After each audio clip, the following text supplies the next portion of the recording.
Right, we are live. Hey guys, how's it going? Welcome back to the Kiwi Lads channel. We are back for another match of the URC. This one, the Sharks at home taking on Ulster. Now, this is an incredibly important game. Now, you've heard me say that multiple times for the Sharks throughout this URC season, as they are currently sitting in an uncharacteristic 16th place. Now, theoretically, the most points that they can receive by the end of the tournament is 45.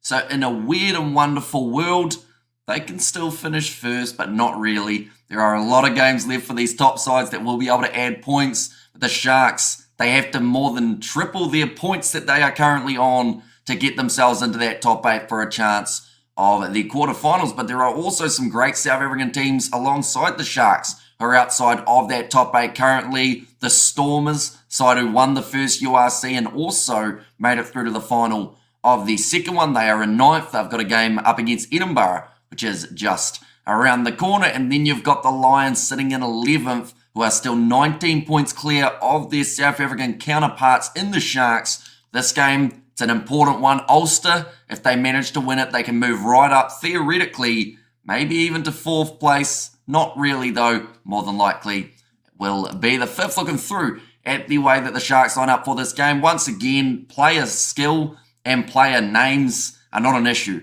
for the Sharks. It just seems to be the performances that they've been putting out there on the field that do seem to be the struggle. Machunu in the front row alongside Bongi Umbanambi, I should say, and also it will be Handru Jacobs as the number 3. Eben Etzebeth, the enforcer, at number 4 with Gurban Hrubela there at 5. Pepsi Putalezi at 6. Vincent Tuchuka at number 7. And then Kronya to close out the forward pack. Jaden Hendrickse and Masuku as the 19 combo. Then in the midfield, Ethan Hooker gets the opportunity at 12 with Lukanyo on his outside at 13. Makazole Mapimpe, Keita and Apalele Fasi, the back 3 for the Sharks. In this contest then for Ulster, Stephen Kitsoff on his stomping ground per se. South African, playing in South Africa, always going to be entertaining there, going head-to-head with Handru Jacobs. In the scrums, you'd have to give the advantage to the Spicy Plums, Tom Stewart at number 2, and Tom O'Toole sitting in as the 3. Kieran Treadwell alongside Ian Henderson in the locking duo. Sheridan at 6, McCann at 7, and then at number 8 they have gone with the strong Nick Timoney. Cooney and Billy Burns will be the 19 combo. McCloskey in the midfield alongside James Hume, and then in the back 3 it will be Michael Lowry out on one wing, McElroy out on the other, and then the youngster Will Addison there at number 15. So 2 strong starting sides. Of course, for Ulster, they haven't got a huge amount of those guys who have been playing in the Six Nations. Anyone else just watched the replay? I have no idea how I'm still up after 15 bottles and a feed, Hamish. Says Mr. All-In, you're doing extremely well. I actually decided to stay up in between Super Rugby and the URC, and tell you what, that game between the Reds and the Force was a pretty interesting one. No one gave the Force any chance of winning that game, and somehow they pulled it off, beating the Reds and getting themselves their first win of the Super Rugby season. Who knows, with Ulster going to the Stormers game away next Saturday. Says Gregor Galway, I should say, and Sharks for the W. Says Mr. All-In, going Ulster by 12, says Birdie V. That's the thing, Ulster do come in as favourites. The Sharks are going to be on home soil. Of course, that gives them some sort of advantage and psychological edge, at least we'd like to think, over their opposition. And like I mentioned, just that one win coming for the Sharks throughout this season. Their points differential overall is not too bad, though. And that is something that they will be able to slightly pride themselves on. As you can see, some of the sides around them, the Dragons with a minus 220 points differential, Scarlets with 213 in the negative, and also 146 minus for Zebre. Sharks only minus 67. So they actually have a decent points differential. They just need to start getting some actual points on the board. The one win, few bonus points along the way. We're up to round 12. We've only got 18 rounds of games before it starts getting interesting and we start getting into those playoff competitions. Looking through at the Sharks' most recent form, the last 5 games, last match they did play in the URC was up against the Lions and they were defeated badly. 30 points difference between those two sides. That game up against the Sharks and the Stormers on the 18th of February, that one could have gone either way. And that has been a little bit of a trend for the Sharks. In the close games, they haven't been able to put the seal of approval on the game. Same with that one up against the Lions earlier on where they did lose by just the 2 points. But in the Challenge Cup, it is quite good news for the Sharks. They have got themselves a game coming up in the round of 16, which is just around the corner. That will be head-to-head with the Zebre. And then also, depending on how that game goes, they may have a quarterfinal just around the corner as well. In the chat, we have got their Sharks Hard Luck Heroes. Says Outlaw, and I picked the Force. Got 6 from 6. And Super Rugby Tipping says Nom. Can't wait for the Bulls game, says Outlaw. And there as well. And of course, they are going to be taking on the Dragons later on. Now, we have only got the 2 games of the URC that we are covering on the channel today, mainly because we're already pretty close to doing the all-nighter, plus this will be our 4th stream, 5th one around the corner between the Stormers and Edinburgh, so we will need sleep at some point. Looking through at Ulster's form. Now, the big difference in some regards is they are able to get themselves those close victories every once in a while, although in the European Champions Cup, they've been struggling big time, getting beaten by Toulouse as well as the Harlequins. They are still through to the quarterfinals, and I believe they have got themselves a rematch up against, who have they got?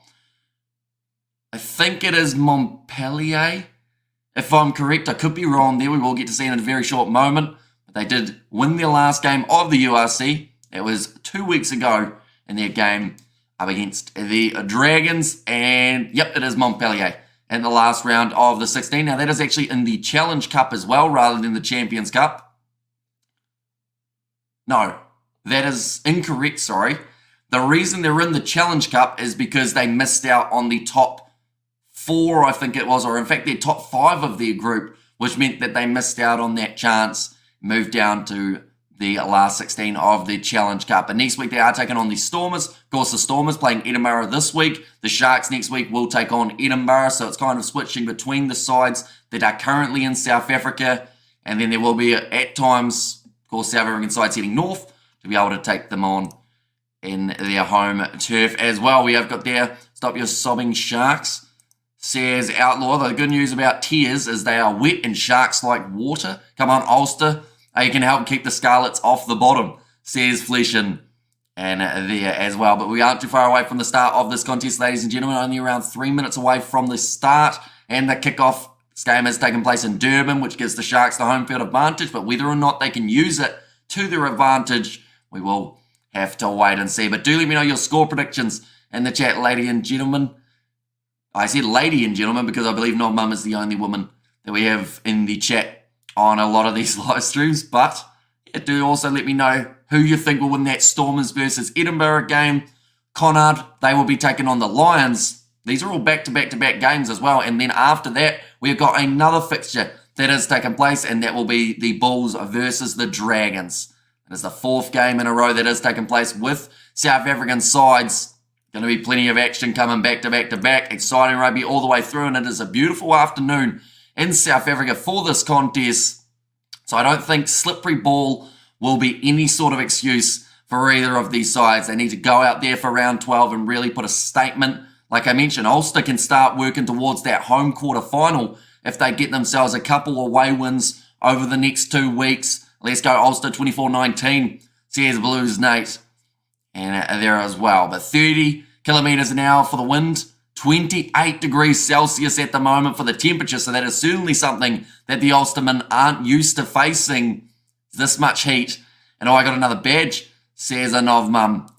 And there as well, you certainly do, by the looks of it. You have got yourself the silver badge at that stage rather than the bronze, I believe it is, if I am correct. So I think that's 6 months.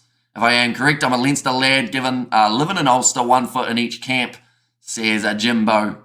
And there as well. But anyone who hasn't seen it, we will show the starting lineups once more for these two sides. For the Sharks in the front row, they have got Bong Yumbanambi. Also in the locking duo, they've got Eben Etzebeth alongside Gurvan Rubela. So a few Springboks in this side.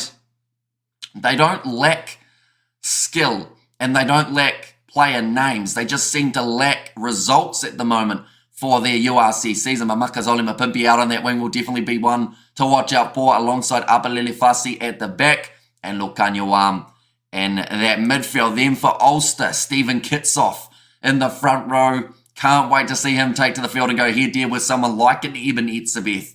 Wonder whether or not those two will maybe target each other early on just to try and enforce a bit of physicality, and both men will be well and truly up for it when it does take place. Out on the wings, Lowry is alongside McElroy. I think two very handy options for Ulster. And then Billy Burns has to be a really good playmaker at number 10 with Stuart McCloskey at 12 on his outside to try and set this back line up and find some form of success. But we have currently ticked over to 2 a.m. New Zealand time, which means that these two sides should almost be out on the field already to go, but there is no team in sight. There we go. Ian Henderson about to lead out Ulster.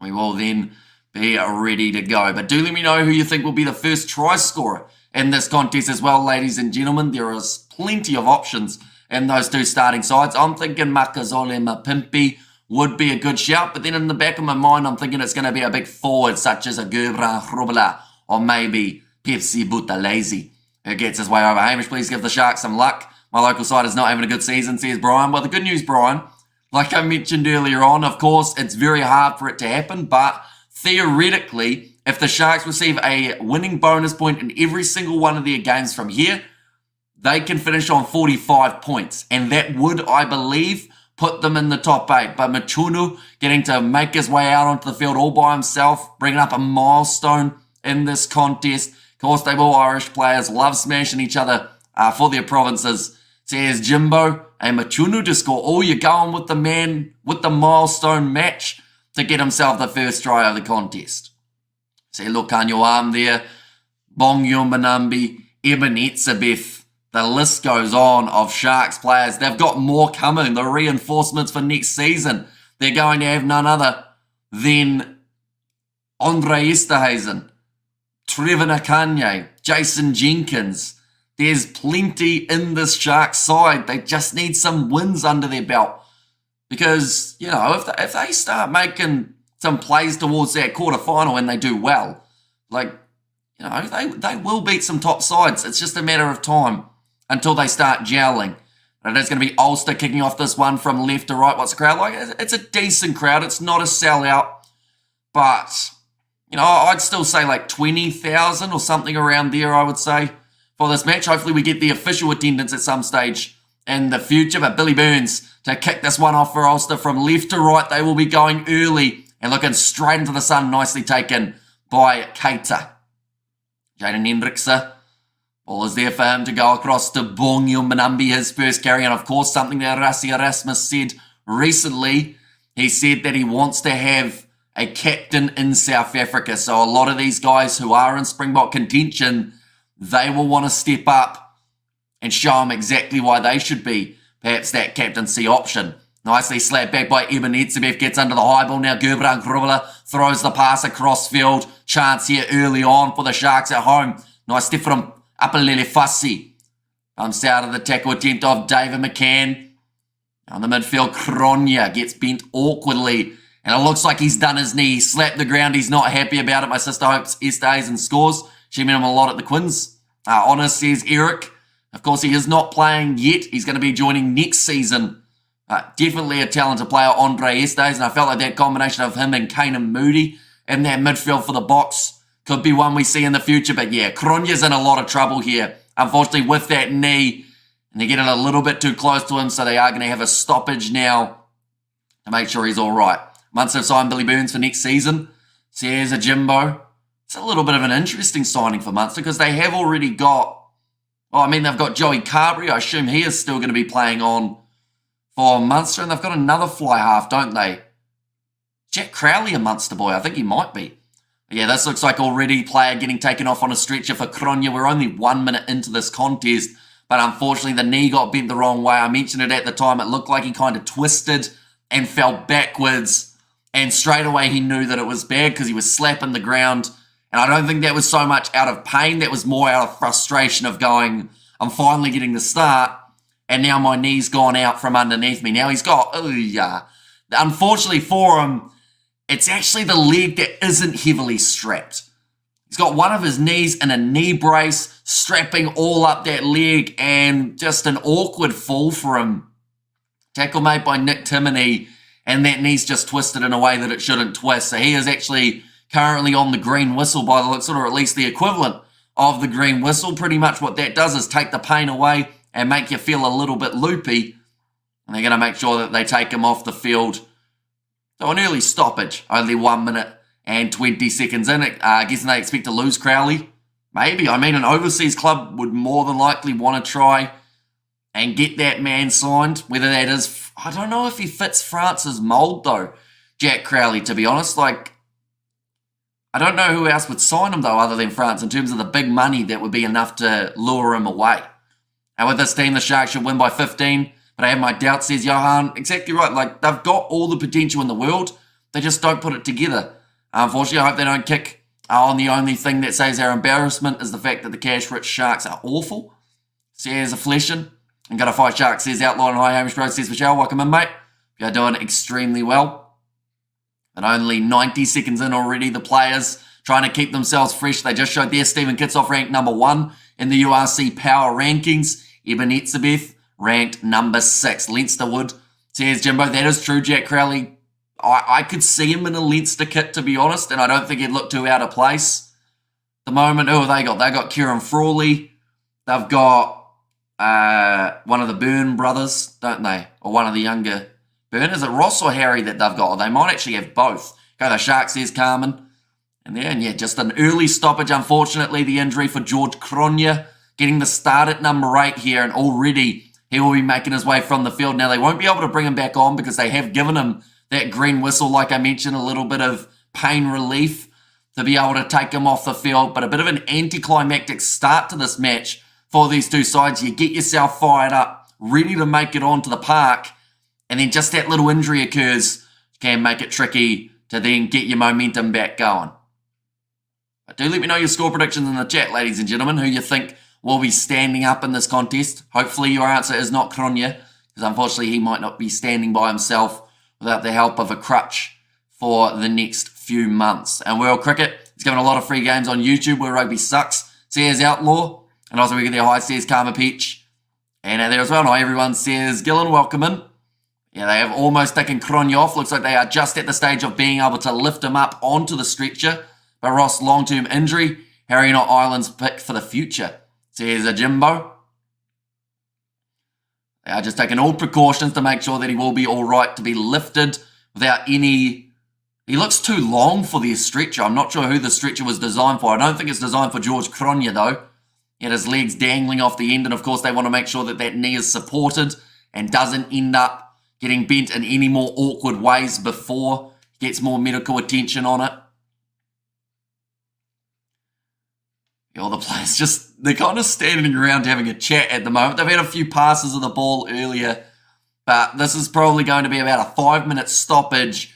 It's going to be a question mark of which of these sides can then find their rhythm again after having such a long one. And Lucanio, I'm just discussing with Apalele Fasi, perhaps talking tactics in terms of what is coming next. For anyone who is tuning in just now and wondering why we aren't commentating the game currently in terms of play-by-play, it is because of the injury we saw of Cronje has led to a 5-minute stoppage here to get him off the field onto a stretcher. And it looks like now that change has been made for the Sharks, so going to the bench a lot quicker than they would have liked. But the change has been made. We are now ready to go for some more of this contest. So the player who has made his way onto the field, I believe, would be Labaskachny. Makes the most sense. I mean, they've got Ral, but he will be more of a replacement for a lock in the later stages. But Abelele Fasi going over. And same with Eben Etzebeth and all of the Sharks forwards going to check on his teammate. Stephen Kitsoff, of all the Ulster boys, is the closest to the stretcher. He is concerned for his fellow South African here. He looks like he is going to be all right to continue now. Or the match is going to be all right to continue. He is not. Cronje, unfortunately, his day is done. Makazole Mapimpi ranked 67th in the overall power ratings for the URC. He's an explosive winger. Certainly has the ability to score tries when given space. And for the Sharks, that is exactly what they need at this part of the season. Like I mentioned, they are in last at the moment on the table. George Cronje, he's in La La Land at the moment after the painkillers that they gave him. Now scrum feed for the Sharks, currently just inside of Ulster territory, and we are back underway for this game now, ladies and gentlemen. Ulster weighing 912 kgs for their pack weight compared to the 905 of the Sharks. And we've got a scrum reset. A bit too much movement, says the referee. Machunu does not look happy about it. This is a milestone match for him. He just wants to get on with it, get in there early. We're going to see Stephen Kitsoff definitely testing Hanrod Jacobs. Sharks, they have certainly, like I said, they've got the attacking prowess in the back line to be able to do well. They've got Lucanio Arm in the midfield. Big chance for Ethan Hooker here.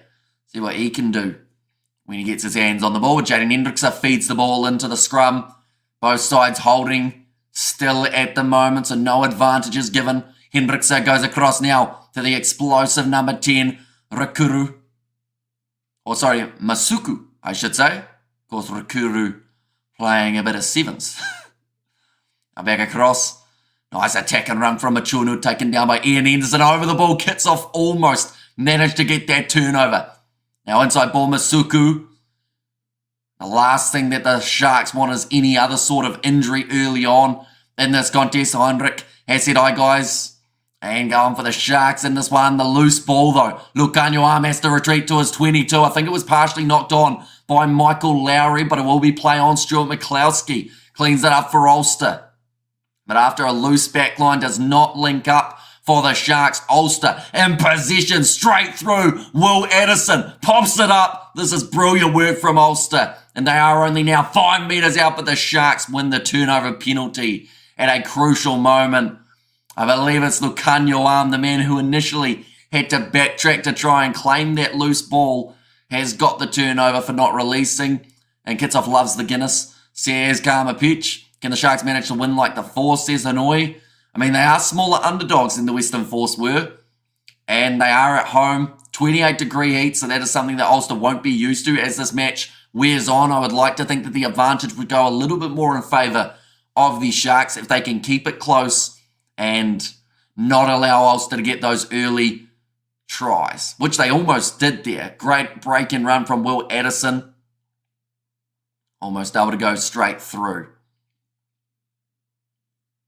Now on the halfway line, it will be the line-out throw for the Sharks. Nicely taken by Gudbrandt. Now goes across to Hendrickse. The young man, Ethan Hooker, at inside centre for this game. Pick and go from Keita. Gets a couple extra metres now. Machunu, rough pass to, I believe that would have been Vincent DeChuka. So it isn't working at the moment for the Sharks. It's kicked him behind by Ulster. They're looking for the 50-22, but the ball will stay in the field of play. Goes into the in-goal area. And Apalele Fasi forces the ball down for now the goal line dropout. Does look like Ulster are trying to push the pace early. The Sharks, all they need to do is ride out their early momentum wave from Ulster. They can get themselves a counter-attacking try that would certainly suck the wind out of the sails. We are 5 minutes in at the moment. Masuku, we're going for the goal line dropout. Gets it down. Oh, it's an awkward bouncing one. Ulster, no one able to really line it up that well. Low tackle made. Now back across. Will Addison finding himself actually playing. Oh, that's forward. Out wide. He was actually playing more of a fly half role there, but they got the ball out to James Hume. Did travel forward out of the hands. Now will be the scrum feed for the Sharks once more. Like I mentioned, there are 4 South African games back to back today that are taking place for the URC. We are covering 2 of them. The first 2, Sharks versus Ulster, as well as the next matchup that is taking place between the Stormers and Edinburgh. So that should be a very entertaining game. Stuart McCloskey at number 12, they are showing him going head-to-head with a much less experienced Ethan Hooker, but on the outside, you have to give the advantage to Lucanio Arm over James Hume. And morning, brother, how you doing? Says Bernie V. The tiredness is starting to kick in. We've been up for about 18 hours at the moment, somewhere around there. So we're starting to get up there in numbers. But there's still plenty more exciting rugby to come this weekend. We are keeping a very close eye on it. Let's go the Sharkies, says Aiden. They've only got themselves 1 win throughout their URC season, but it is about time that it starts turning around for the Sharks. They start trying to push themselves towards those quarterfinals in which they were. That's a rough pass from Masuku. I'm going to ask a question. Now, I may sound like an idiot here, but Kerwin Bosch, he's coming off the bench for this game. Other than him and Masuku, who is the other fly half option for the Sharks that they have got, ladies and gentlemen? Do let me know. Who do France play in the July International? Says Luke, they have got a 2-match series up against Argentina. And then I think they've got one other game that they are also going to be taking part in, maybe against Georgia or someone along those lines. Now, nice run forward from Ulster on the halfway line and some very good hands. Coming, Michael Lowry gets it back across to Nick Timoney, keeping the ball alive. I think the usual Kiwi and Aussie crew is sleeping. So yes, annoying, more than likely they will be, yes. After 4 games of Super Rugby back-to-back-to-back, having 4 games of the URC back-to-back-to-back afterwards, that's a lot of rugby. And Stormers Edinburgh should be a good one. Says Jimbo, the only slight disadvantage is the fact that the Stormers, they are going to be a stacked team, whereas the other option for the Edinburgh side, they are missing a few of their big internationals. Kerwin Bosch should not be any team's fly half option. Says Grant. The Sharks only got the 2 fly halves. Oh, so they don't actually have that third choice. It's quite surprising, isn't it? With the amount of depth and the amount of players that they've got available, or even Etzebeth getting the charge down on the kick from Ulster. It's going to be slapped back by the Sharks. Jaden Hendrickse tries to get the offload away. I guess he's slightly a fly half option, isn't he, Jaden Hendrickse? Worst comes to worst. Pain and suffering for the Sharks this season. Maybe next year will be better. Says Outlaw. It's quite scrappy early on between these two sides. So it is now going to be another scrum, this time in favour of the Sharks. And like I said, scrums have been extremely even as well here. So I don't see any chance that there's going to be some sort of random advantage forming at scrum time. I don't know why that was such a hard sentence to say. I think Kitsoff's going to hold it steady for Ulster. And I think that Bongi Omanambi, Matunu, and Jacobs are going to do very well for the Sharks here. And Sharks deserve a star fly half. Says Robin, well, that's the thing. They've got stars in pretty much every other position across their side. Like, when you look at the amount of Springboks that they've got, imagine, I mean, Luke's just said it as well, but I was thinking the same thing. Imagine someone like a Andre Pollard slotting in at number 10 for the Sharks. Or, here's an interesting one. What if Mani Lebok made the transfer from the Stormers to the Sharks? It's happened before. We've seen players who look like they are content where they are make the big swap for the big dollars. How would that change the outlook for the Sharks and also the skill of that backline? And I think Sharks have Lionel Cronje at fly half. That's actually a good point. Yeah, I think he's also in the squad, isn't he? Of course, we've seen one Cronje early or on injured. That was George Cronje in the forward back. Mjota Chamberlain, he doesn't play any... Does he? He's fullback normally, but has he played fly half in the past, or am I thinking of the wrong guy? I think he may have. We got Jimbo in the chat, has just gifted the 5 memberships. Thank you very much, mate. Greatly appreciated. We've already fixed Lebok after the Sharks broke him, says Grant. And with all the stars and they can't win games. And also, Stormers haven't played their best rugby this season, though. Edinburgh on form. And come on, the lads from Ulster, you can do this. Morning from a wet Tipperary, or Tipperary, says Dennis. Now that one is going to be kicked into touch after the penalty is awarded to the Sharks. I hope Grant didn't hear you suggest that move. Says Wisham, well, I think he did. Of course, theoretically, not actually. And Chamberlain signed for the Bulls next season. Did he? Well, that's an interesting one. I feel like the Bulls have stacked their back 3, haven't they? What about Richie Mo'unga for the Sharks, Hamish? Think that's possible? I mean, it's a possibility, but I think he's much happier playing in Japan, or if he was to go anywhere else, I think he'd go to France, more than likely. And yes, Biota can cover fly half, says Mark. And he did, says Flesh, and one needs some rain sometimes. Can't always be sunny, says Outlaw. One of the players just tying up his shoelaces, that being Matunu. Man, we've sneezed a lot today throughout these live streams. I feel like that's up to about 30, maybe even more. It's a long way to Tipperary. Says yikes, but now it is going to be the line out throw for the Sharks. They are about 32 metres out from the Ulster line. Now, they have just talked about the fact that they will have a water break in both halves, trying, I guess, slightly counter the heat that they are playing in. 28 degrees Celsius for this matchup. Machunu throws it in. Nicely claimed by Vincent Tuchuka. They thought about a rolling ball, but I think that ball's gone straight down to the turf. So Hendrickse has to use it. Gets it across to Masuku. Trying to control traffic at the moment as well. The Sharks halfback.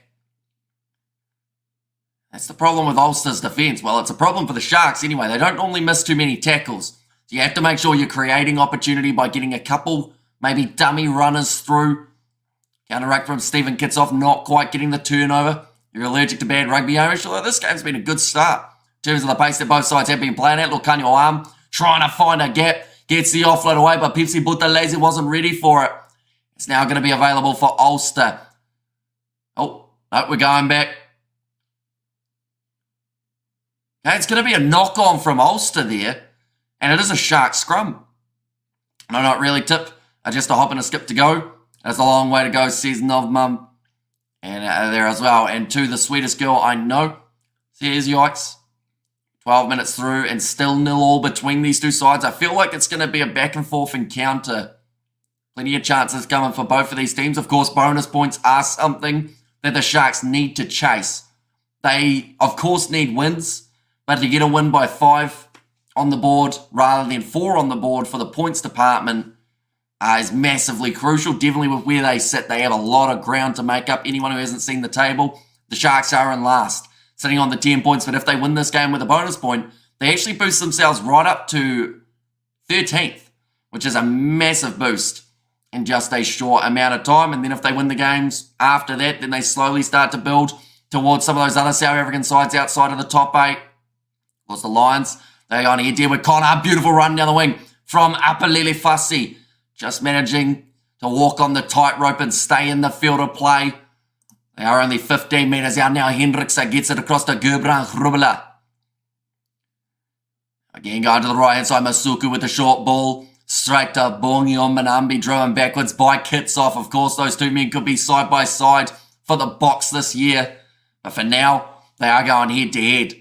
Makazole Mapimpi. Low tackle made on him by Timini. Kitsoff wanted the turnover and the breakdown. He's so lethal at getting in there, at managing to rip it away. Any predictions for the IPL this year? I haven't really looked through at the squads well enough to be able to really judge who's going to win it, but the turnover is good in the breakdown from Ulster. And McCloskey gives it a big heave downfield off the boot, looking for the 50-22. The ball is curling that way, but Cater is back to clean it up. Now Michael Lowry tried the low tackle, misses it. 3 tackles missed in a row, but over the ball for Ulster. Oh, gets off alright. He looks like he's a little bit slow getting up to his feet. Then that one's been kicked out on the full by the Sharks. And wind forecast, mild northwestern. And quite hot here in Derbs and humid. And Sharks is a very strong team also. Says Brandon. And people were speaking of Elton Yankees for the Sharks. We all know how that went. Says a Luke. So we got the sad emojis from Aiden there. I assume that is because of the Sharks losing the ball, Aiden. Jaden Hendrickse just having a little bit of a conversation with the referee. Can't read that standings. Who's second, says Dennis. So at the moment, it's second on the table. That is the Glasgow Warriors. So it goes Leinster, Glasgow, Bulls, Munster, Edinburgh, Ulster, Connacht, and Benetton. That is the top 8 that they have got at the moment. So, a nice mix of pretty much everywhere. The fact that Benetton are in the top 8, I think, is a massive, praise to the way that they have been able to play throughout their URC season. They've still got a lot of tough games around the corner, though. So we could see those rankings slowly changing. Stormers are 9th. I believe that they will be in the top 8 by the end of the competition. And at the end of the day, they are they won the first URC. They were runner-ups. And last year, it would be a massive shame for the Stormers not to be somewhere in those playoff contests. But the Bulls, I'd like to say they're almost safe. But the problem is so many sides have been pulling off upsets every once in a while that the table has been forever rotating. We've got a bit of a stoppage here. Looks like it is going to be a line out for Ulster now. Just on the halfway line, the ball says Outlaw and Pat Cummins. Are we playing against Marsh in a couple more minutes? Says Imran, who won the Blues vs Crusaders match, Hamish. So the Blues won that game 26 points to 6, but did not receive the bonus point for scoring 3 or more tries than their opposition. So, yeah, it means that it was the victory to the Blues. So that is now 5 losses in a row for the Crusaders in the Super Rugby season. Not exactly the start that they were after. Bulls will go second again later tonight. Says Birdie V. Of course, they have got themselves the game up against the Dragons around the corner. And Bulls won 6 straight losses for the Crusaders. And thanks so much, sorry for asking, but thank you. Says Dennis, no, that's all good. It is quite small riding. Sadly, because there are 16 teams, it's hard to squeeze them all in. Big run forward from Vincent DeChuka. They are sitting 30 metres out from the try line now. Makazole Mapimpi, big fin coming in from him. They're trying to hold him up with James Hume. Called as a tackle. No one's there to clean. Kickoff gets the turnover up against the Sharks. Now Billy Burns goes to Stuart McCloskey, looking for the kick in behind. And once again, there is an acre of space back there. Apelele Fasi, though, retreats. It's inside of the 22. Does boot that one into touch. Which channel? Unfortunately, I'm not sure if the DSTV channel. Hopefully someone from South Africa can help you out in that regard. Still a good win for the Blues. Says Birdie V. It is, but they really would have wanted that bonus point. Definitely because we've seen sides like the Chiefs. They have squandered 2 bonus point opportunities already. And those extra points can be crucial as the season does progress. A great attack and run initially from Vincent Chichuka. Then got that ball to Bongi. Or in fact, it was Makazole Mapimpi. And DSTV 211 is where you can find it, says Birdie V.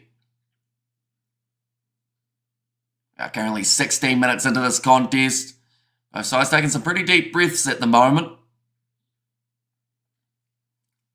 Vincent Chichuka, that looks like a Democratic Republic of Congo flag for Vincent Chichuka. I could be wrong there, but it looks like Bongi Umanumbi actually getting a little bit of strapping around the boot and the ankle. He's only had 28 games, or 29 games in fact. It's actually quite surprising because when you think of him, you think of a guy who has played for an extremely long time, but hasn't got a huge amount of experience for the Sharks overall. We've got the old DSTV 201, and who would have thought the Sharks would be at the bottom and the Crusaders too? It's a different year, says Helen Howe. And come on, Ulster, says Connor. Hey, mate, do you ever sleep? I sometimes do. Normally during the day, though, after the weekend of rugby. Like, some weekends we've done 2 all-nighters pretty much in a row with like 20 minutes of sleep. But then that's just because there's too much rugby on. And we do cover a lot of it on the channel, so anyone who has, or is new, have I ever seen an exciting match in rugby, says Sudeep. Is that like a rhetorical question, or are you actually asking that question? Because I assume that you will know what games you've watched and what games you haven't. Now rolling more for Ulster, setting up quite nicely, making a few extra meters. Ben Whitehouse tells them to use it. On across to Stuart McCloskey. Nicely dragged down there by Pepsi Buthelezi, although he has rolled the wrong way, so he does end up giving away the penalty advantage now. Got themselves another chance here to put points on the board. Quick pick and go. And they'll go back for the penalty again here. Just a few early mistakes. Hello, what's the score, please? It is currently 16 minutes in and it is still 0-0 between these two sides. Neither side being able to bust through and get themselves the early points. Although this is actually a chance for Ulster with where they are on the field to go for the 3 if they wanted. It looks like they are kicking for the corner though. Billy Burns says we need points, but we need a lot of them. And while you're here, smash that like button. If you are new to the channel, hit that subscribe button, says Birdie V. Of course, next week we are going to be back with more of the URC competition. And hello guys, says Timothy. And there as well. So Pepsi Buthelezi was trying his best to get out of that tackle. Just couldn't get out though. Was held in nicely. Line out throw for Tom Stewart now, looking straight into the sun by the looks of it. We do appreciate your efforts, young man, says Ilmar. Thank you very much. And like I always say, like these live streams are always so much more fun when we have got you guys talking along in the chat and just discussing what is happening in the games and also the world of rugby. the world of sport in general. Rolling maul here for Ulster. Stewart has to try and spin out of the tackle attempt. Flat ball to Tom O'Toole. They've got another penalty advantage now, Ulster. Currently 18 minutes in. Here comes Stephen Kitsoff. Had his pants pulled down by Pepsi Buthelezi. And Durban Kings Park. There's Mark Sellers. Ball's there again. On across John Cooney. Gets a flat ball away to Kieran Treadwell. Now Cooney pops it up to Nick Timoney. He's just short of the line. Ulster, though, on the verge of busting through and getting themselves their first try of the day. He's over now. And it's... who is it? They said it could be Nick Timoney, but it is indeed Harry Sheridan who does score the first try of the contest for Ulster. Timothy, all the way from Western Cape and Darling. Says Timothy there in Durban, South Africa, says world champs twice. And also the Sharks had good Springboks in the team, but our game plan is so weak. Why? Says Brandon. It's a great question. I think they actually want to check this one upstairs, see whether or not it was grounded, and get an Ulster, says Birdie V. Right, they're going to be checking this one again. TMO, first time that we have seen it used throughout this contest.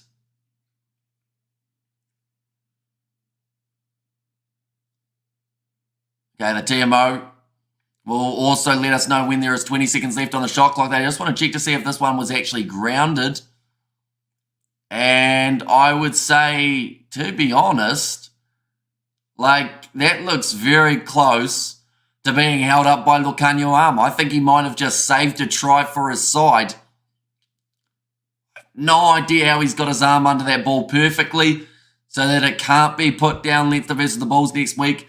There's Ryan. Yeah, there's a few big games taking place just around the corner. And, of course, we will be covering them on the channel. And good one that says Timothy. And the best rugby game for me was in 1987. Northern Transvaal versus in Transvaal, when Anas Botha scored 4 drop goals on a wet field. I was there at that game. I will never forget it. Says Outlaw, no try. Says, no, I think this is going to be no try. I think Lucanio Arm has done enough to keep that ball off the ground. Bit of individual brilliance from the Springbok centre. And did you see the result of the Force versus Reds? I did. Western Force doing brilliantly. Hang on. The try's been given.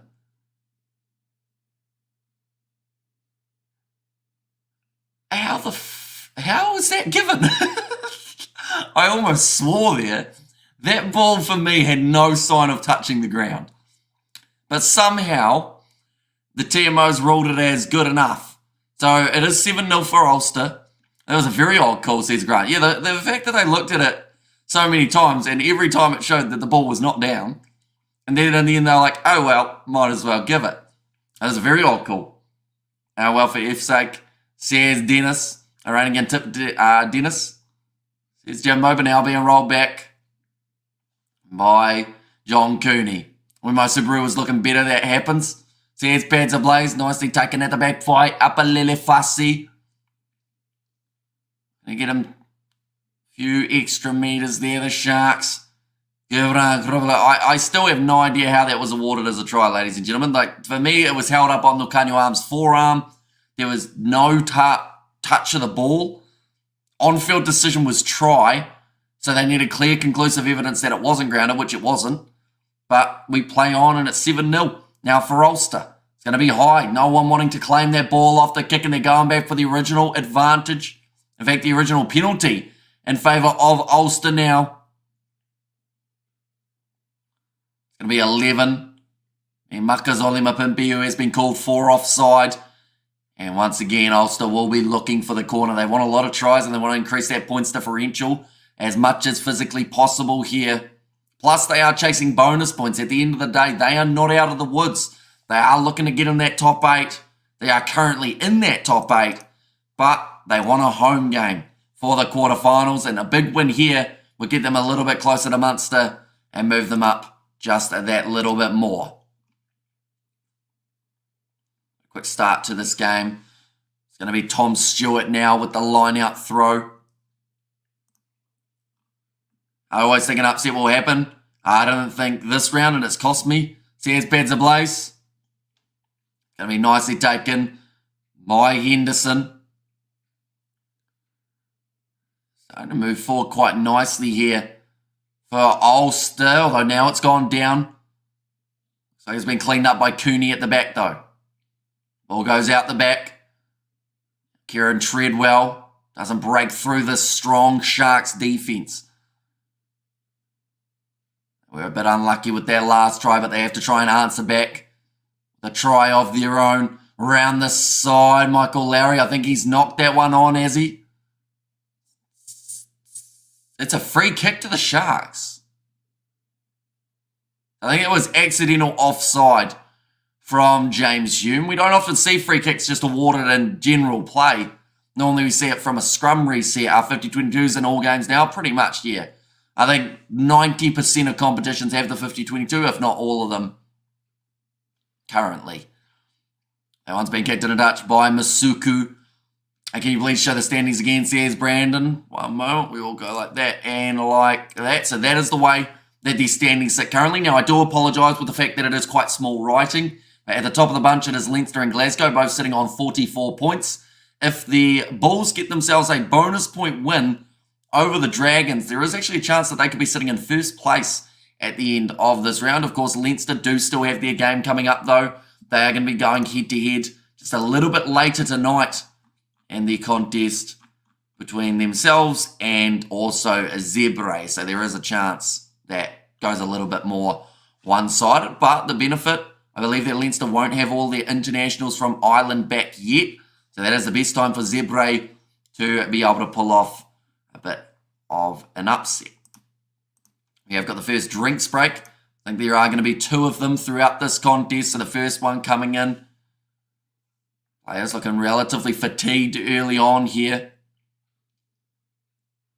7-0 in favour of Ulster. But looking through at what the Sharks have coming up, ladies and gentlemen, in the future, they've got their game up against Edinburgh next week. There's a 2 a.m. start on the Sunday morning New Zealand time. So that is 3 p.m. for you guys in South Africa. We are going to be covering that one on the channel. And they've got the last 16 in the European Challenge Cup. They are going head-to-head with Zebre.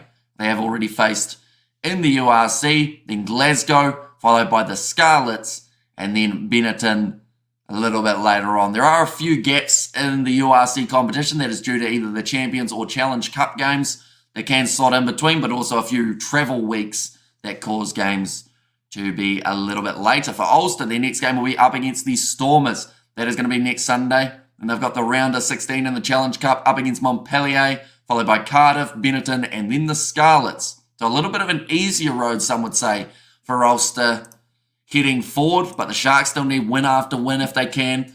As the Bulls game also on this channel, says Timothy Peterson. Sadly, the Bulls game this week we won't be covering in their match up against the Dragons. But next week in their game up against Leinster, we are going to be covering it. It is just that by the next game, which we are doing, which is Stormers Edinburgh, that will be 5 matches in a row that we've covered.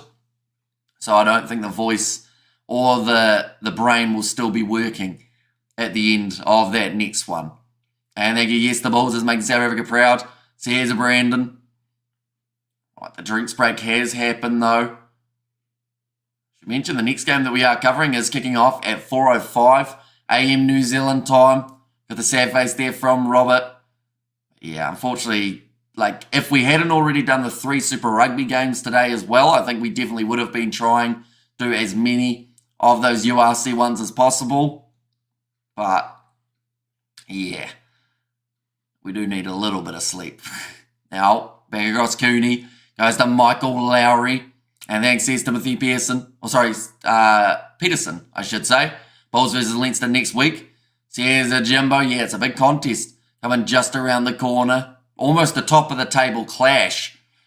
Quick hands from Billy Burns. Tom O'Toole wrestled down well. Gurbrand Hrubela had his hands on the ball but wasn't able to get that turnover in the breakdown, not holding it for long enough. Now Cooney back across again to the big man. Harry Sheridan, the man who scored the try. You see Inep. Says Robert. Any thoughts on the 20-minute red card law being rolled out worldwide? Says Pleasant. I can understand it in some cases, but then There are still times when a 20-minute red card doesn't feel long enough, like if they've done a serious infringement. They almost need a bit of something in between too. That one's gone into the in-goal area. So Upper Fasi once again will force that one down. And it is now going to be a goal line dropout.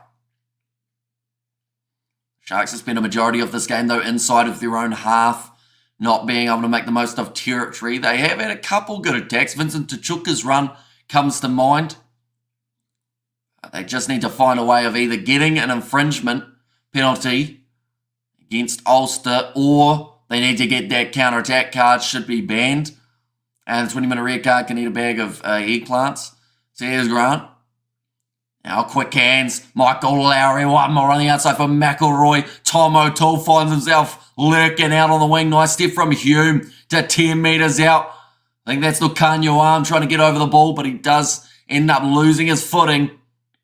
Another big driving tackle there from the Sharks, bringing the physicality. Cooney cross to Kitsoff. Tackled by his opposite number, Machunu. Cooney again.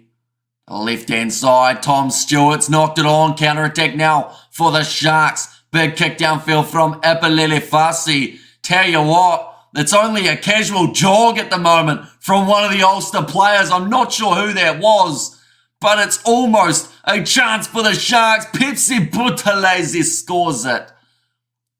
How slow is Will Edison?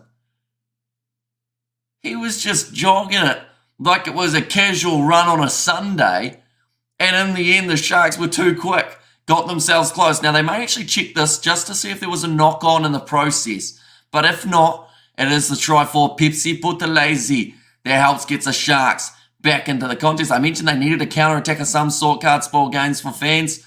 There's Outlaw. Give fine, says Outlaw there, and Winner should bag the title. But we thought that last year too. A great pace being shown there.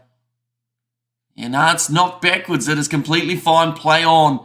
And Pepsi Buthelezi, right place, right time. The Sharks now on the board. And they fire back. And yeah, I have not been name mentioned. Oni, says Mark. Deep breath taken for Masuku. Kick is a crucial one. 28 minutes into this contest, and the Sharks now well and truly back in the hunt. And with that successful kick from Masuku, makes the score 7-all between these two sides. Evans' name, that's true.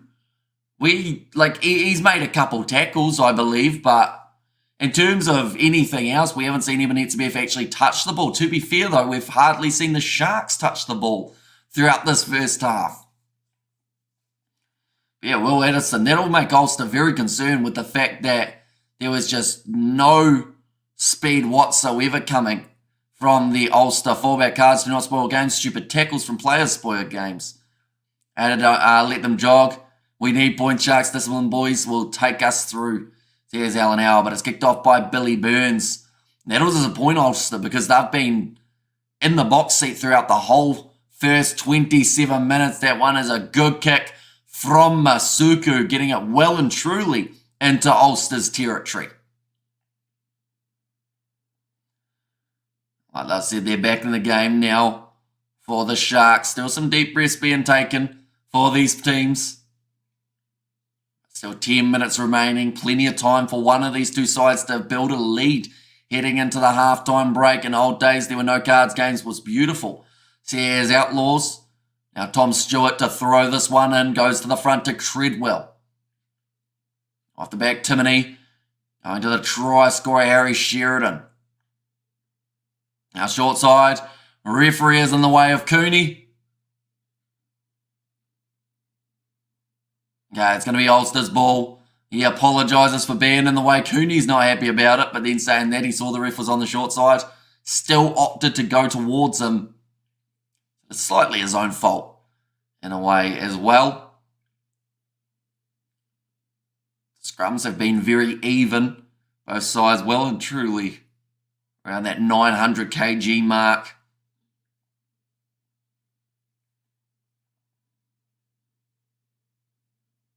At the moment, 3 tries away for both of these sides from reaching that bonus point And every point is crucial in this URC competition. Definitely as we are up to round 12 of the 18 rounds. There are only 7 games remaining, including this one for these sides.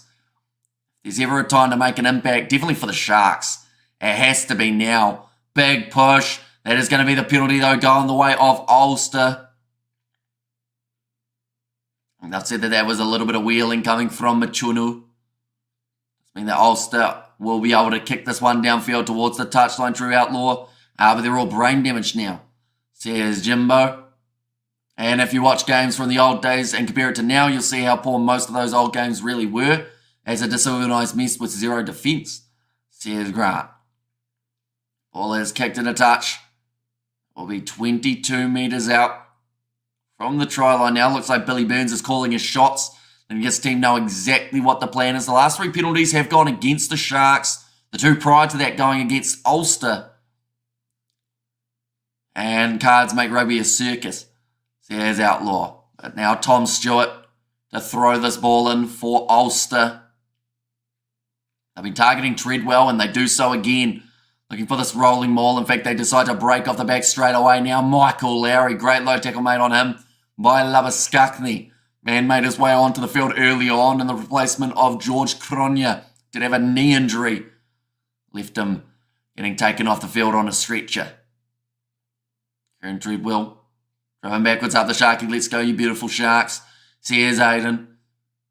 Seeing the ball going through John Cooney's hands quite a bit early on. Billy Burns now pass on the outside to Stephen Kitsoff. Dragged down by Jaden Hendrickse. For the counter right there was Keita. Cooney. Short to Treadwell. Pepsi Buthelezi gets in there early. That is an accidental knock on, I believe, from Jaden Hendrickse and Eben Etzebeth. The name that we have mentioned very, very slimly throughout this first half is now going to be the penalty. You people don't know what you're talking about, says Outlaw. I assume you're not talking about me because I've only been reading out what you've been saying. And probably Brutal as well would be bad with the big boys nowadays. Says Fleshington players now are a lot more skillful and a lot fitter than even 10 years ago, never mind the old days. And no willy-nilly in any sport, says Helen Howe. And cards make the game respectful, says Helen Howe. Straight onto the ball, Eben Etzebeth. Took a shot from Stuart McCloskey, but still he had the hands on it for long enough to win that penalty. I think John Cooney, he was hoping for the best case scenario. He was pretty much saying Eben Etzebeth knocked that ball on when he was trying to get the not releasing penalty, which he probably, he did after he had won the penalty, though, for the Sharks. People like Frick Dupree and Colin Meads were monsters. So here's Outlaw. Now rolling maul goes forward here for the Sharks, making about 15 metres at least at that stage. Some of us are old enough to have watched games from the old days, and they are not as good as anything today. So here's Grant, little grubber behind from Masuku, but it sets up now. Cooney, they already had the penalty advantage for the Sharks.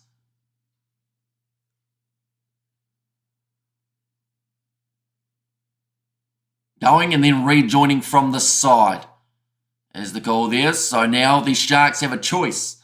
Do they want to go for the 3 points, take the lead in this contest for the first time, or do they want to take a risk, go for the corner and try and get themselves another try before halftime? It looks like Masuku is kicking this one for the corner. Just shows you that mental aggressiveness that we are going to see from the Sharks in this game, and that's the kind of game that they need to play. They need to look at every game from here to see 5 points as a minimum outcome. Grant Sports, I might be around that age and agree. Are you the new law or something, says Pads and Blaze, and how full is the stadium? Says Aiden, it's not as full as I thought it would be for this game. Maybe around 20,000, maybe 15. No, I'd say 20,000 for this game. Not so far, I think about 40%. In 1970, Colin Meads played with a broken arm against the Springboks. Says Outlaw. So are you saying that more players should play with injuries nowadays, Outlaw? So I know you were talking about the... Wait, what was your original point that you made? It was something about how you want, less cards, but Colin Meads wouldn't have received a card for his broken arm, if that's what you're saying. Now, it's going to be kicked behind. Jaden Hendricks sits up. And Vincent Tachuka was not quite able to get it. It is slammed down in goal from David McCann. It will now be the goal line dropout. Fred Dupree as the size of a modern day centre, says Grant Swart. 4.5 minutes remaining. In fact, they might almost say that this one's been taken back, so it will be a 5-metre scrum for the Sharks now, an even better position on the field. But good kick of mine from Jaden Hendricks to put them under pressure. And yeah, he had to take that one back in for the sake of saving a try. The big question now is for how long does it save that try as the Sharks are back on attack exactly where they want to be on the field. Could go from having a 7-0 lead here, Ulster, to being down 7 points to 14. Have you stand next to Fred Dupree, says Outlaw. I mean, we can look up his height, which would help us out. Like, in terms of, like, you don't have to stand next to a guy to know how tall he is. You just Google him. Dupree, he was... how tall? 189. Yeah, so the locks in modern day, you know, you're going to be at least about 10 centimetres higher than himself. Loose forward's even going to be a bit taller in current times. What I'm saying, old players are more hard. Says Outlaw. Now penalty advantage for the Sharks. Colin Meads is my uncle. Nobody believes me. That was quick tap taken. But it's going to reverse. He wasn't on the mark for Jaden Hendricks. Not sure a Colin Meads from the 70s would last nowadays. Says Fleshin. Well, that's the thing. Like, in the old days, you know, they talked about playing with a ruptured testicle. Like, nowadays, they probably wouldn't let you. Because, you know, no one wants to see a testicle just hanging out. Evan Etzebeth is 2.2 metres in length. In length or in height. I don't think he's 2.2 in height. His wingspan might be 2.2 for Evan Etzebeth. I think he's 2.03. I still say cards suck. Says Outlaw. And Frick Dupree was 189 centimetres tall and 100 kgs. Says Jimbo. I still say cards suck. What does this stuff have to do with cards? Says Passive Plays. 2 minutes remaining now, though, in the first half. The Sharks still on hot attack. 5 minutes out from the Ulster line. Going to halftime, leading would be a massive bonus for the Sharks side. Definitely in front of a home crowd in the heat. You'd assume that as this match wears on, a little bit of push and shove coming from Cooney there, just to be a bit of a nuisance. Now off the back, Pepsi Putalese. Looking for his second try of the contest. Hendricks goes across now to Jacobs. Wayne Shelford equals testicle, says Naz Williams. Rugby was beautiful without stupid cards. Says Outlaw. You're in the old days of Springboks, put a professional wrestler in the pack. I think it was Percy Hall. All his job was to do was knock the hell out of the opposition at scrum time. Says world champ twice. It's going to be a knock on there from the Sharks, though, only 5 metres out. Blowing that opportunity. I think it was Handru Jacobs. I got it wrong. But like, I did an interview with Norm Maxwell, ex-All Black, and he said back in his days, in the very early stages of professional rugby, like his job as a lock, and most jobs for locks around the world, was pretty much to join a scrum and try and uppercut the front row of the opposition. Because if you got them with an uppercut, made their head come up and you win the penalty. Rugby's changed a lot since then. You used to be able to throw punches for fun. And nowadays, you throw a finger or you throw something. Even if you tell a player you call them a bad name, you get yourself in trouble. A modern defence system is what changed rugby. Says Jimbo, yeah, it became a lot more tactical. Like Billy Burns just getting a little bit of medical attention near the end of this first half. She's gone for around 55 minutes, but that is due to the delays that we saw with the early injury stoppage for George Cronje. I'll never support cards, stupid, says Outlaw. So it's having mixed first halves, I would say. Ulster started this match a lot better. Sharks have had the much better 15 minutes or so before half-time. But that was their opportunity to turn it into another try, and they weren't able to do so. Instead, the Sharks now have to try and defend a scrum just out from Ulster's line. But if they can get themselves a turnover here could be massively beneficial.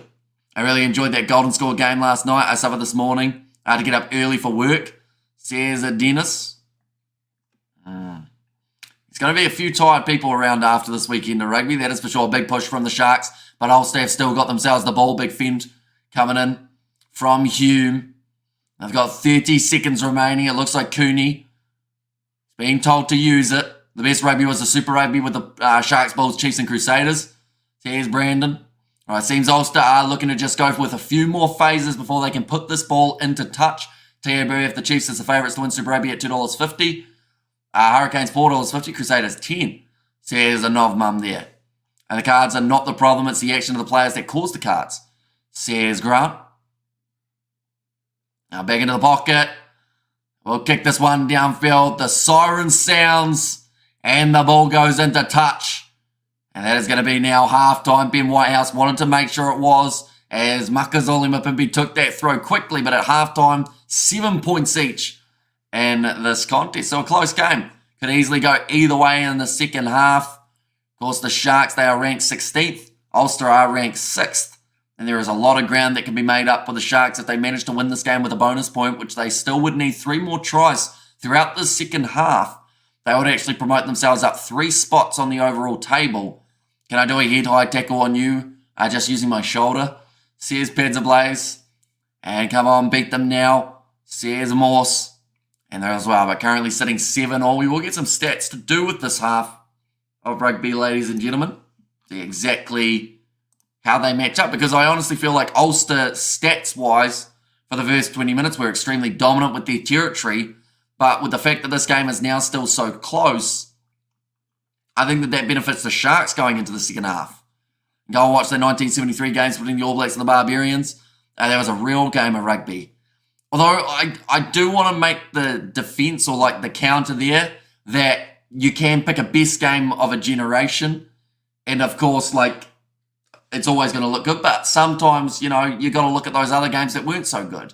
It's nice to remember those great games, but there are a lot of games that you forget about because they were poor. You know, and like just because one game was really strong back in the day doesn't mean all of them were, per se. But possession, 56% in favour of Ulster. They have beaten 7 less defenders than the Sharks, who are sitting with 9 defenders beaten compared to the 2 of Ulster. So what happens if a player punches another player in the face? A referral, says Fleshin.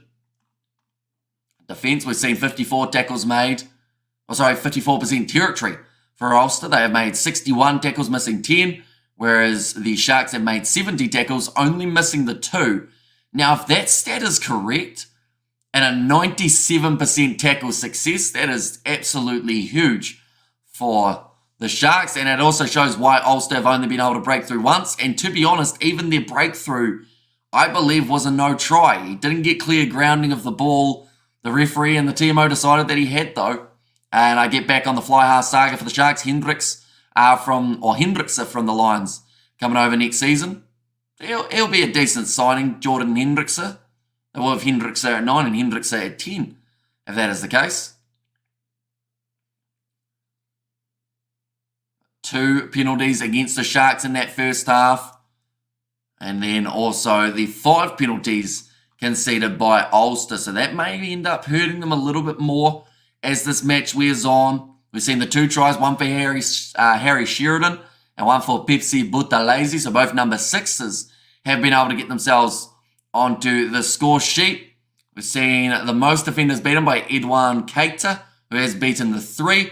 Apalele Fasi is at the most running meters with 66.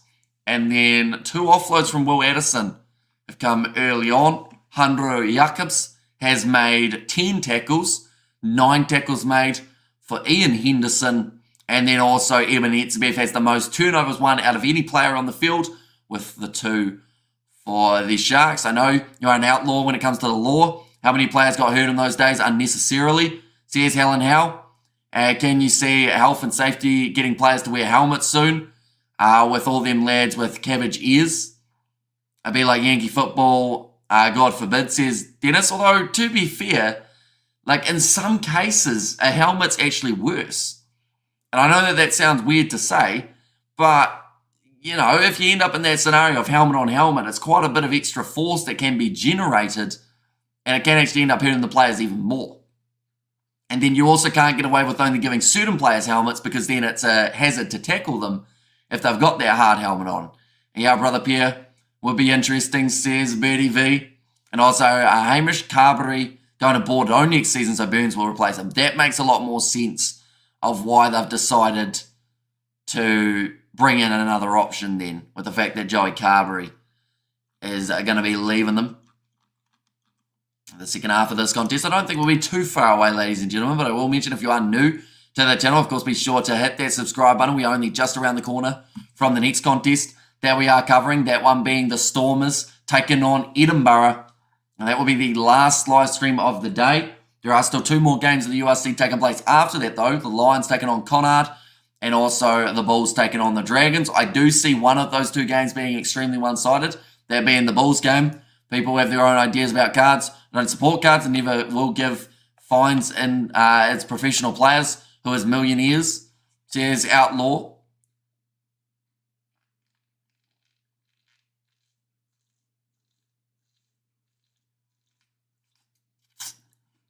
So I guess, Outlaw, in that case, you've got to answer Flesham's question.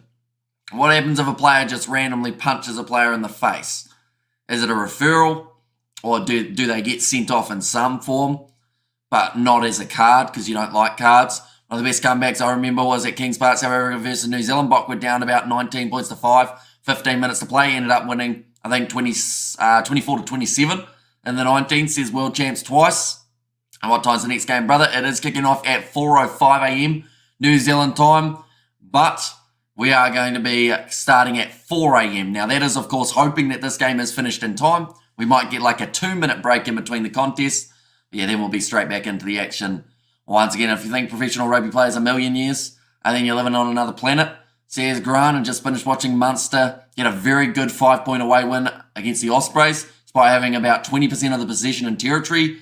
A lesson on how to win without the ball, says Brian there as well. Yeah, it is possible. It's very tricky to do, but if you get it right in the right moments, can still get a lot of points on the board. Speaking of getting points on the board, these bench members will have to really step up. Kenan van Veeren, Oxney and Vincent Koch, not exactly bad options they have coming off the bench for the Sharks. Rao is there at 19, but Labaskakni has already made his way onto the park. That is for the injury of George Cronje. Actually took place in the earlier stages of the half, within the first 2 minutes of the contest. Cameron Wright, Kerwin Bosch, and also Francois Fenta, the last replacement for the Sharks as well. For Ulster, they've got Andrew, Warwick, and Wilson.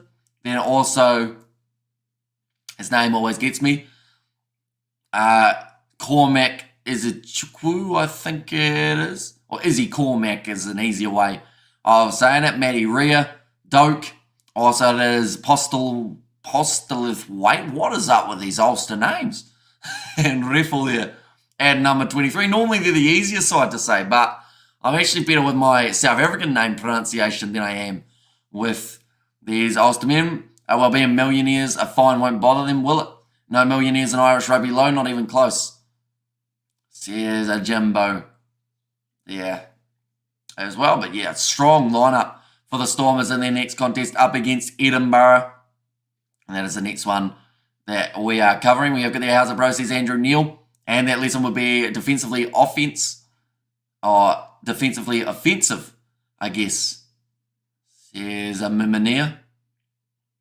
Just waiting for the second half to get underway, ladies and gentlemen, in this game between the Sharks and Ulster. Now, this is a very important game for the Sharks. I'm just going to quickly see where we are sitting currently and how long ago the first half ended. I believe it ended about 8 minutes ago. So we've probably still got another 2 or 3 more minutes remaining before we get to see the second half get back underway. Hi, Hamish. The card story has a lot to do with far too many games played. Why professional games has not helped is that the game is played at a ferocious pace. Says Peter Mason. Tell you what, I struggled to read that one, didn't I, Peter? But yeah, you're right. Like, there's a lot more pace on the ball than there used to be.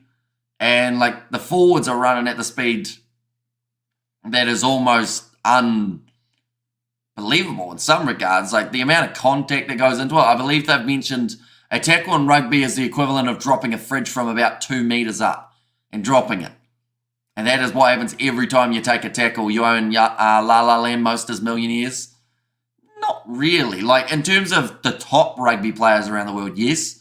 But, you know, in terms of just the common player of the URC or Super Rugby, like, they won't quite be in those million categories. Ukraine, 18.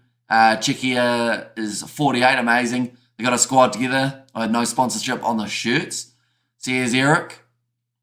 I mean, that is somewhere that the likes of Chile in that Rugby World Cup were so thoroughly impressive because they were a side that, like, a lot of their team had full-time jobs that they had to quit to go to the Rugby World Cup or at least take a whole heap of time off. Like, those lower nations, it's great to see the passions there, and you hope that they do succeed with the amount that they are putting into it. Put a pot of lavender in that room.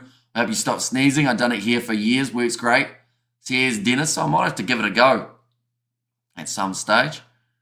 Now, second half, hopefully not too far away from getting back underway, ladies and gents. Like I mentioned, we have got another game taking place in only an hour's time. That will be the matchup between the Stormers and the Edinburgh side. So that will be a good game. Could be a little bit one-sided. I think that if either side will run away with it, it would be the Stormers, seeing as Edinburgh are still missing a few of their top dogs for that matchup. And any news on if the playoffs between Wales and Georgia is going ahead, says Stewie? Not that I know of. I think Wales have already confirmed all their July internationals. I think that it was just Georgia trying to stir the pot and get themselves a game. Like, people forget that those two sides played in the Rugby World Cup and Georgia lost by about 25 points. Yes, it was close leading into the last 15 minutes. But in the end, Wales did win that game by a relatively comfortable margin. But a fair play to Georgia. They've tried to poke the bear a little bit, see if they can get some sort of match going. Something that we don't see too often in the world of rugby. It's something that you'd see in, like, MMA. You know, someone calling someone out and saying, look, I want to fight you, or look, I want to play you. Like, we haven't seen that in rugby before. Maybe it's something that we'll see in the future. A little bit of the promos going back and forth between the teams. Yeah, man, I remember playing league here in Auckland way back. I got smashed and my brain ain't been the same. Says Nas. And if there are any millionaires in rugby, it's thanks to outside money. Says Flesh. And fair enough, glad to hear that. Says Stewie. It's probably 1% of pro players that are millionaires. If you are from South Africa playing the pound and dollar is 20, you make millions.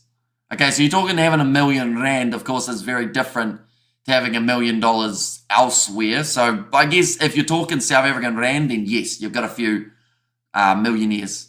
In that regard, Irish players get around 60k, another 18k if they play for Ireland. That's before tax, says Jimbo.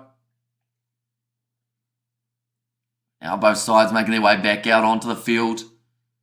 We need a second half with not many stoppages and not many TMO interferences. And we will be able to start that next live stream on time, ladies and gents, between the Stormers and Edinburgh. That is the plan anyway.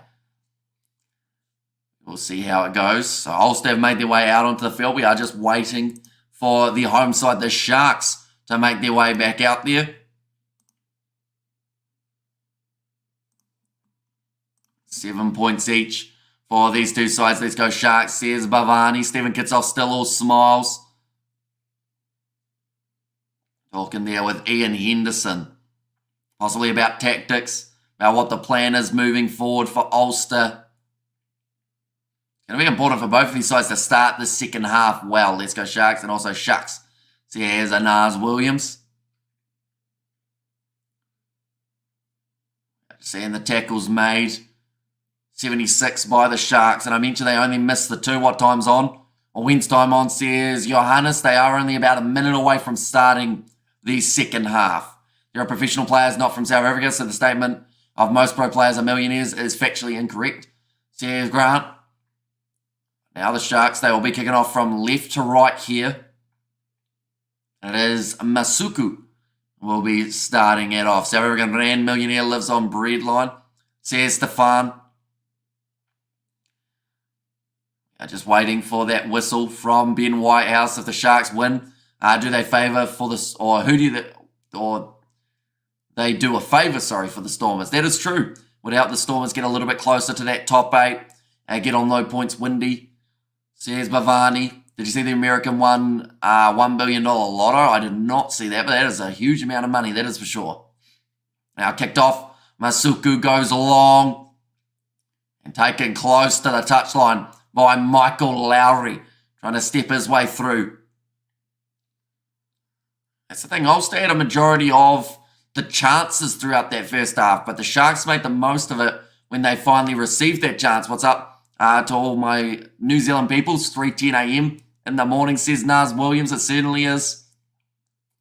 And 40 year ago, there was basically an agreement on field between both captains and the ref to replace the offending player for the rest of the game. The fines for a red card were too high back then, says Eric.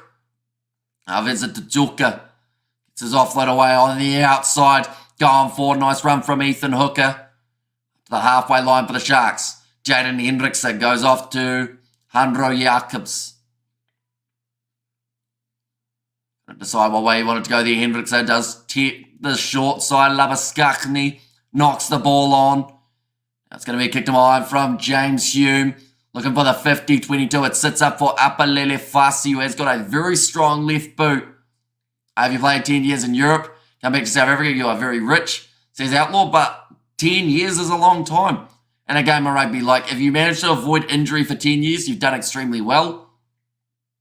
But yeah, like any player who plays for 10 years should have some sort of, I guess, money built up if they are playing in Europe, because France, same with Japan, they are the two competitions at the moment with the money on offer.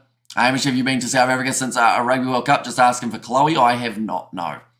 No visits to South Africa as of yet. Typical of Ulster, though, to top the stats but lose the match, says Jimbo.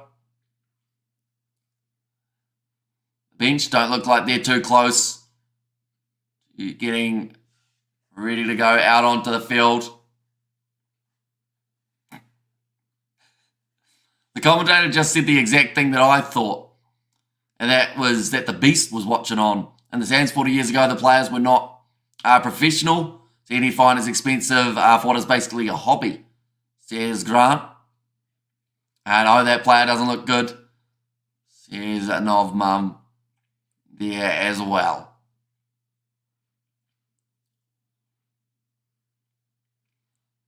Still 39 minutes remaining. We had quite a few injury stoppages throughout this game at this point.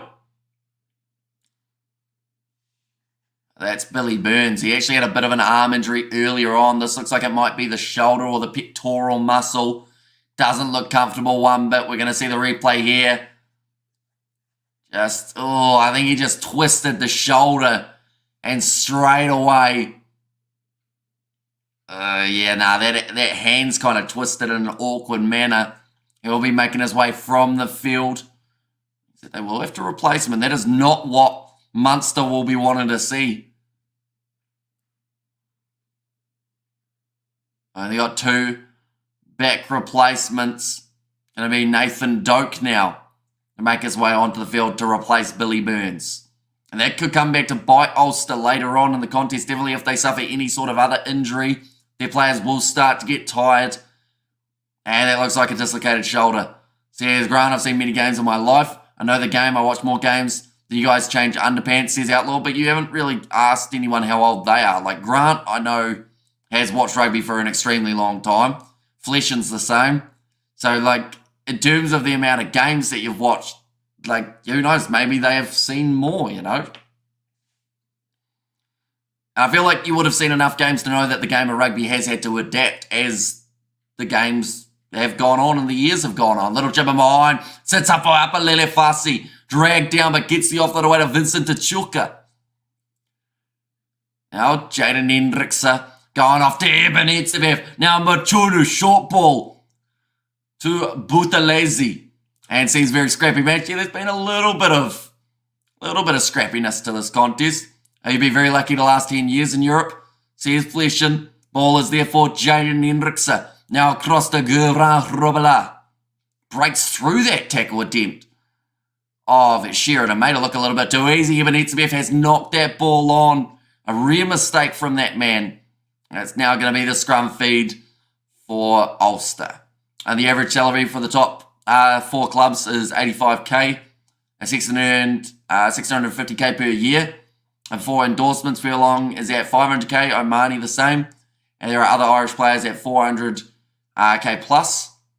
Says O'Brien there.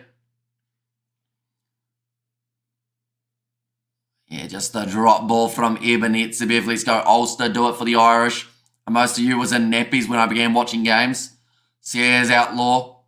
Well, I certainly was. I'm not arguing the fact that I haven't watched more rugby than yourself, Outlaw. Out of curiosity, though, how old are you? If you don't mind me asking. And many players continue as commentators, coaches, referees, and extend their careers. They end up pretty wealthy, e.g. Brian Habana, Nick Mallet, I should say, sorry. And who was off, says Johannes. So it was Billy Burns who made his way from the field, and Nathan Doak made his way on for Ulster.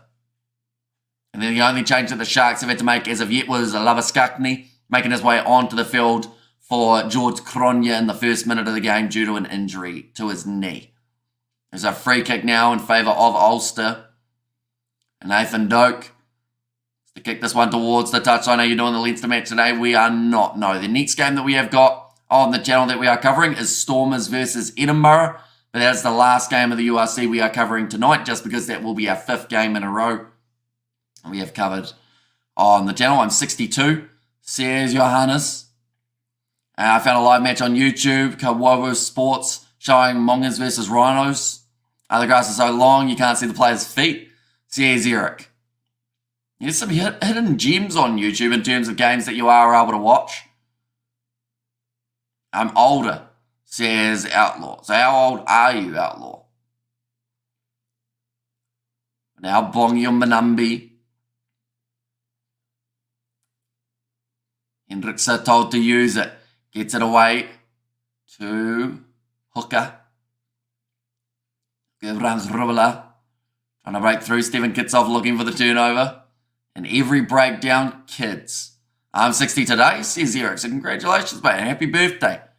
Do end up having a nice day, watching some rugby, enjoying some food of some sort. I don't know what you like, so hopefully you enjoy your day, though. That's why you're an Outlaw. Says Johannes, and Sharks will take this one a bit late for them. Says Piet. Are you like 80? Or you like 80 or something? Says Peds Blaze. And did you do the Munster match yesterday? We did not now. Handru Jacobs gets the offer away to Makazole Mapimpi. Tries to grab it behind. Cater's got pace. The ball doesn't sit up for him, but he still manages to score it. And that is some brilliant work from Cater. He has got some wheels on him. Always has the pace. Younger, says Outlaw. Hey, Wish, are you a Highlander supporter? I am not, no. And Outlaw, I was at the very first rugby match ever played. Bloody hell, someone older than me, says Fleshin. And slurping a pot noodle. Sometimes a pot noodle does the job, though. That's a great kick in behind from Umbanumbi. And then Keita, I thought he had booted that one too far, but still managed to force it down. And now the Sharks will take the lead here early in the second half. They still need 2 more tries to get themselves the winning bonus point. Oh. Hang on. They've said he's grounded it with the body rather than the hands. They want to check this one on the TMO now. Okay, on-field decision is try. So I would like to think if consistency is the same for what we saw in that last try that we saw for Ulster, it should still be a try. But you never know. I just want to check it here. Laura's making me feel young now, says Vleshin. And my mummy is dead, says Outlaw. Right, they're going to check this one in slow motion. So he's got the hands. Yeah, I think he's knocked that on.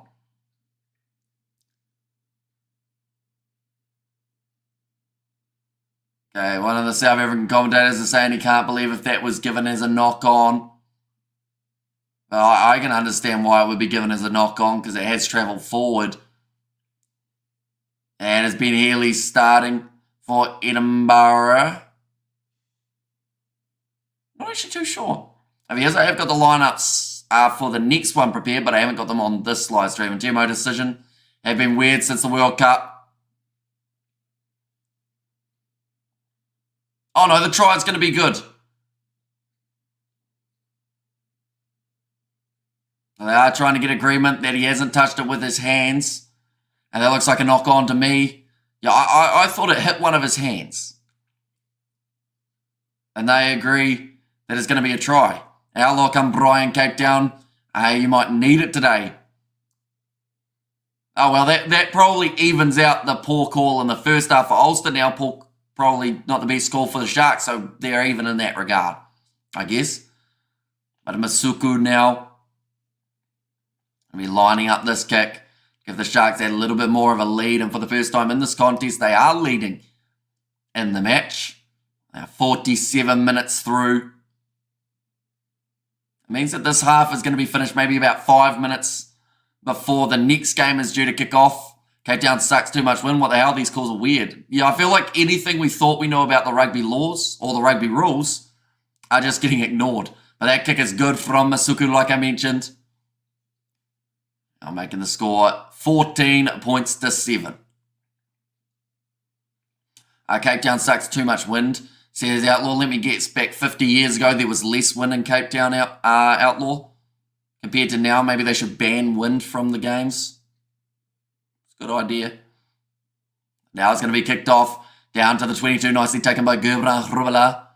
Pressure put on him by David McCann. And maybe that's what you need, Outlaw, some wind. You do more sucking, says Beds Ablaze. Now Jaden Hendrickse puts that one high, although it hasn't really travelled a huge amount of distance. I mean, Etzebeth went up for it, wasn't able to take it cleanly. Here comes Michael Lowry, got some great acceleration. And no way am I being disrespectful, but I'm listening while taking a dump, says Nazi Williams. So hopefully it's all going smoothly for you. You are still enjoying the coverage. And Jimbo, even before the World Cup, says Johannes pass on the outside to McCann. At the left-hand side again, that is funny, Hamish. Says Grant. Now Cooney goes across, kits off now, knocked the ball on. Looks like it's catching at the moment. Well, it's not catching, but it is contagious. Dropping the ball, and proudly Bull supporter. Says Timothy there. Yeah, just right on the chest, but Eben Etzebeth was lining him up. And maybe that was something that he saw even. Concentrate on games, not insults. Says Outlaw. And Greenpoint Stadium negates the wind for the most part in Cape Town, says Peter Mason.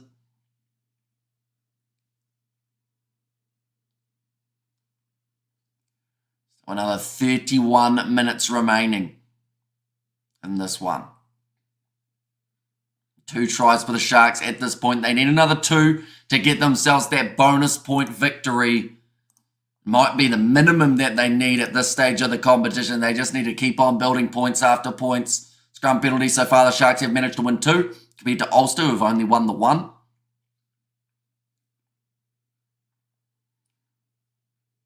And just talking about the fact that Ireland are taking on South Africa. Outlaw not today. Lovely 22 degrees Celsius. Lovely for Barracuda versus Annabry, says Dion. Jaden Hendrickse.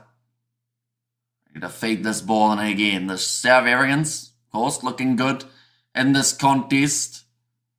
Ulster, though, they are only one little opportunity. That's going to be the penalty against Stephen Kitsoff. He will be frustrated with that one.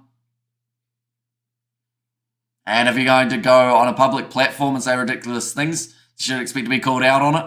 And either the ref gets a call, or gets to call a try, or he doesn't. But the demo check to overturn the ref just isn't working, says Jimbo. And I'm anti-Cape Town, I'm a bull, says Outlaw.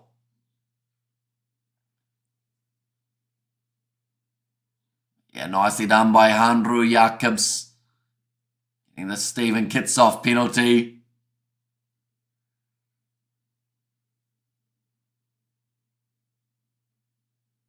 Minutes left. 8-1. The 2 subs that are being made. Looks like Stephen Kitsoff now going to make his way from the field. He's had a handling error and a penalty against him in the last little moment. they've decided now is the time to make that switch. Means that they will bring on Andrew Warwick. And also, I believe it is Sean Reffel to make his way onto the field. And Outlaw ball full at stake is awesome. And anti-stormer says Timothy. Rolling more for the Sharks, shaping up quite nicely with Bongio Manambi in possession of the ball at the back.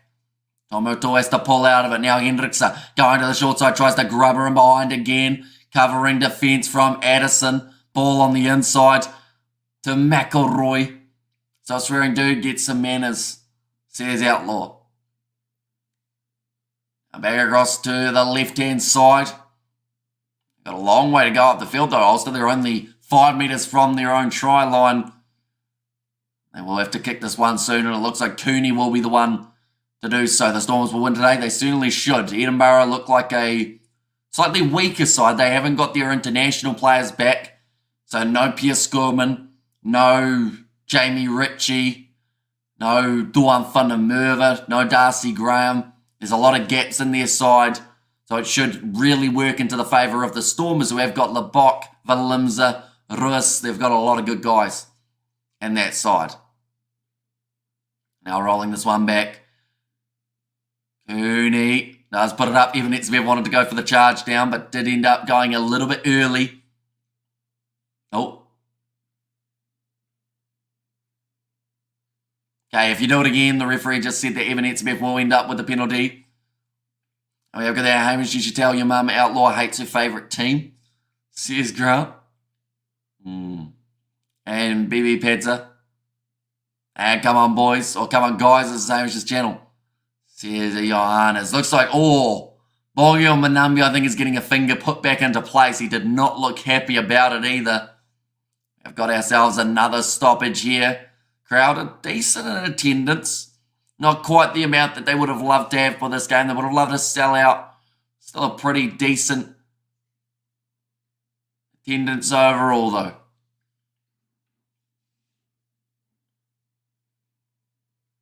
We've got 28 minutes left of this game and only 33 minutes until the start of the next one.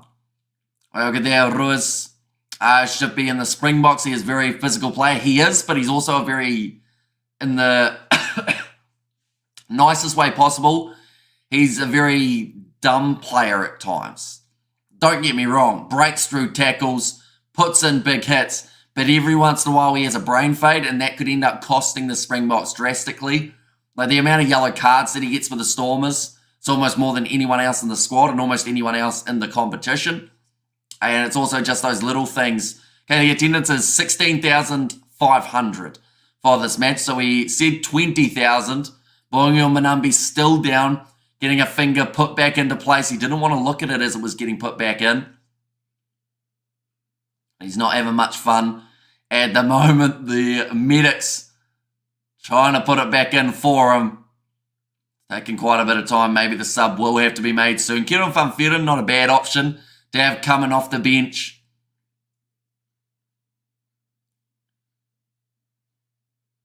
I think they're starting to realise maybe for this game that they tried to fit games too closely together. Can't buy a team. Other teams like the Cheetahs and the Lions always suffer. Sharks never get enough Sharks Barbarian. Says, I agree, sometimes he loses his head. Yeah. And that kind of comes with being a young player and thinking that you're pretty special, because at the end of the day, he is a prospect and he's got a bright future if he can get it right. But he just needs to make sure that that discipline's that little bit better, and then he will get a lot more opportunities in the future. Now, someone who I was surprised who missed out on that South African squad in terms of the training camp was actually Diamani. It was interesting that they decided to leave him out, definitely after his recent form for the Stormers. As which local team do you support at home? There's Peter Mason. I mean, I don't really have a Super Rugby team. Like, I like watching South Canterbury play, which is the kind of provincial stuff here in New Zealand, or even the next level down from provincial. The Stormers going to be playing just around the corner, followed by the Lions and the Bulls, but currently the Sharks. They're looking to be the first South African side to get themselves a victory of the weekend. And they have got possession. 20 metres out. Masuku goes for the cross kick. Addison is back there. And they'll go back for the original penalty advantage. believe they will go for another corner here. And so we got another player down. This is now Machunu. And Outlaw, you sound like a blue ball. Says Barry. Career appearances 51 now for Machunu. Hang on, 51. He came out onto the field as if it was his 50th, but is this now his 51st? Which is a WWRFC fan. So here's a Felicia and take the 3 Sharks. And Diamani needs to be a Springbok. He is a very clever player. And Barry's on thin ice. Says Outlaw. There's well, but now Oxton Shea makes his way on for Machunu. Vincent Koch out there on the field for Hanru Jacobs. Not exactly 2 bad players to bring in. Springboks bolstering the side even more. And it looks like the Sharks will take on this 3 points, ladies and gentlemen. And yes, Fleshin says you're up there as well. And sounds good, Outlaw. Says Barry. Yeah, the decision to go for the 3 points. Take the lead out to 10 points. Smart play, definitely with how close they are to the post. He is 2 from 2 tonight for Sia Masuku. And Bibi Barry says Outlaw there. He's got 20 seconds remaining on the penalty clock. Does now take the kick, gets it over, and the score will sit at 17 points to 7 in favour of the home side. I would say one more try and the Sharks are almost far enough ahead that they would win this game. But if Ulster score next, I could see them making the comeback. It's still anyone's game at this point. Of course, the next game that we are covering, ladies and gentlemen, will be the Stormers taking on Edinburgh. It's just around the corner from starting up. Only 40 metres out, Ulster in possession, Cooney. Going across nicely to Tom O'Toole. Our first receiver will actually be Will Addison. Run from Warwick. His first Garrison's making his way on to the field. There's a penalty advantage in favour of Ulster. Now Tom Stewart wide cut out pass from McElroy. So the touchline for James Hume. I'll go back for the original penalty. I love rugby. I'm a Stormer. The Sharks can win them thanks to Onlo. Says Johannes. And Hamish will Donna be joining the next stream. She will not know. She is currently sleeping, seeing as it is 3:30 a.m. here in New Zealand. But I'm sure she'll watch the highlights of her favourite URC side. Now they are kicking for the corner here. Ulster. Doak puts it out. Will be about 12 metres out, maybe even 15 from the try line. So the rolling maul might not be the best option here, but more so using that back line. Getting it out wide to Michael Lowry. Write him off. See a load of fat old rugby players knock 10 layers of crap out of each other with no cards. There's Fleshin. We have there from Ronnie. Too sure what some of that says. I think that's something to do with the Stormers. It's going to be nicely taken by Ulster, though. And thanks, Dion. I live in Durban. Says Barry. Oxney asking whether or not he's able to steal that ball. Now he has to get out of there. The rolling ball looking good for Ulster, but I don't think it will get them all the way to the try line. Definitely not with Evan Etzebeth looking to carve his way through the middle. They have now gone down, but John Cooney is available for him. Hume. Good shot from the Sharks. Another possession is going to be squandered, but another penalty is in their favour. We have got there, Amish, are you the youngest official Kiwi legend ever? I think you may be. I don't know about that, Joseph. I'm sure there's some younger Kiwi legends per se. I'll let you know how good it was after my 8th beer, says Fleshin. Yes, and I live in Free State. And Western Cape, says Timothy. And in there as well, with 24 minutes remaining. Some good, solid shots coming in. Sharks to win bright time in Durban, says Brian. And also Fleshin have a good one, says Bads Ablaze. Throw it in again. Stolen this time by Eben Etzebeth. They've done well. The Sharks will be able to clear their lines. They are only just out. Hang on, what's happened there? Jaden Hendrickse has just done something either extremely stupid or he's extremely lucky that it didn't cost him. They want to see whether or not Ulster have played it from an illegal position. But if he hasn't, this might be a try for Ulster. I enjoy it, but says Grant there in Province. Right, potential penalty try is going to be on offer here by the sounds of it. We'll see the slow motion replay now, though. I don't think we'll believe what you say after your 8th beer fleshing.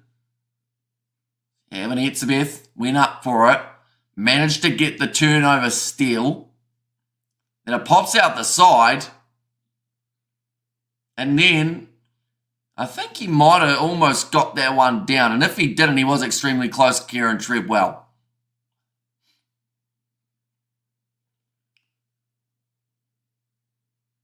Yeah, he's got the ball down. I think this is going to be a try for Ulster here. It's an old man's invitational game. I've chickened out, says Fleshin. As Sharks fans are nice sport people. I went down there many times. Says Outlaw, come on Sharks, let's smoke these dudes. Questioning whether or not he's picked it up from an offside position. I think he was fine here. All right.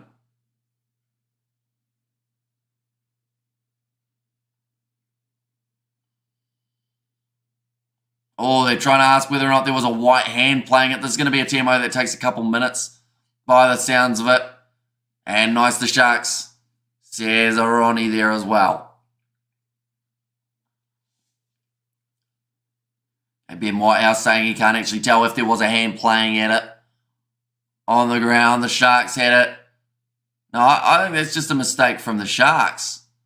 And that's what's happening to the Crusaders. Well, they have got a new coach, of course, but they also have about 15 players that aren't there from last year, including injuries and also players who have gone overseas. So, they're not going to quite be that same Crusaders side.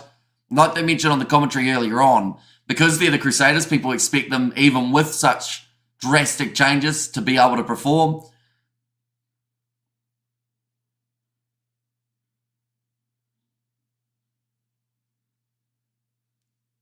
Okay, it's going to be a try for Ulster here. And they have got themselves now back into the contest. Come on, Sharks, says Ronnie Swan. And also, you should have invited Outlaw to the game with all his experience, says Grant. 23 minutes left. We're going to have to delay the next stream. It was going to be starting at 4:30 a.m. New Zealand time. 4 a.m. New Zealand time. I think I'm going to have to delay it to 4:05 as we have got a bit of a longer running game here. This one is going to be going longer than at first anticipated. No, Outlaw is a bull. We don't need him in Durban, says Barry. Also, hopefully with some cards. Says a bad's ablaze, but it is going to be the try for Kieran Treadwell. John Cooney now be lining up this kick 31 metres out. This is an extremely important kick, although saying that they still need another try. Get them into the lead in this game.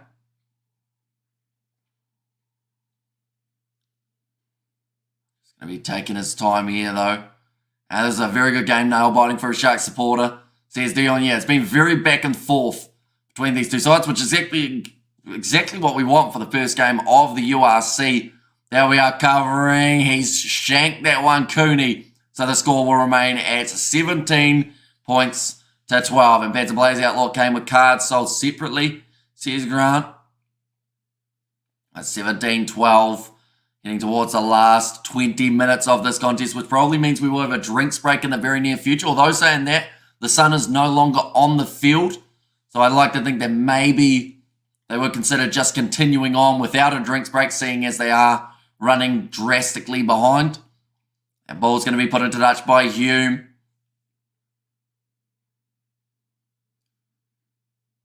Good clearing kick down. Sharks must win, says Ronnie. Rao has been put onto the field. That is actually for Evan Etzebeth, who has been taken off. Free tells the Sharks to hurry up and get going. And Grant, it would be more than welcome.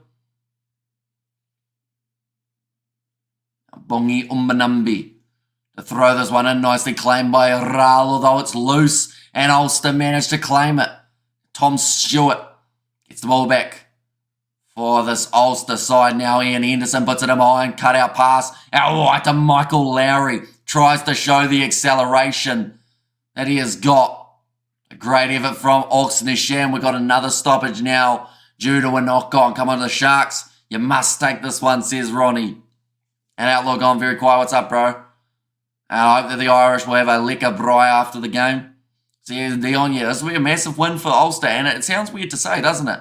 That beating a side that are currently in 16th is a massive win. But with the side, the calibre of the Sharks, it's a similar situation to what the Crusaders are in for Super Rugby. How they've just got enough ability to beat any side on any given day, but they just haven't been able to show that throughout the season so far. 20 minutes remaining. Quite a few changes have already been made for both of these sides.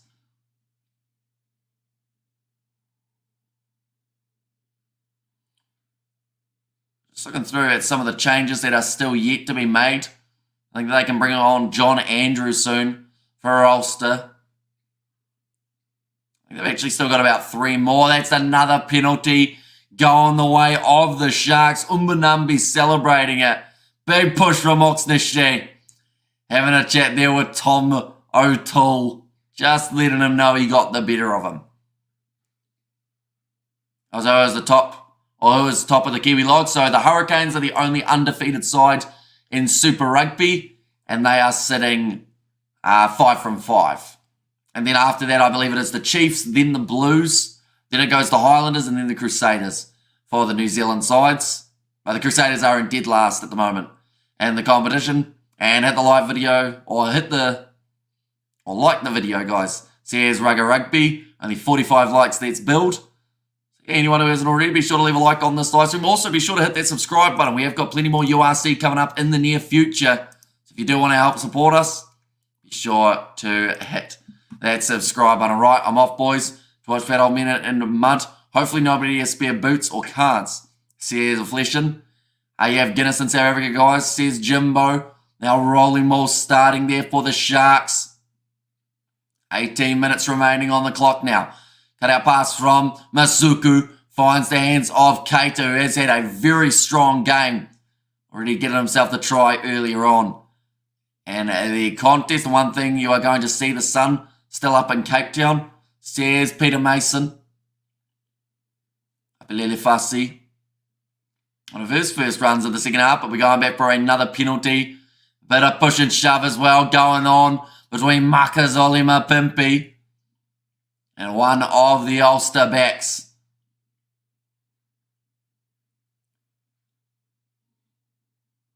Leave him alone, says the referee.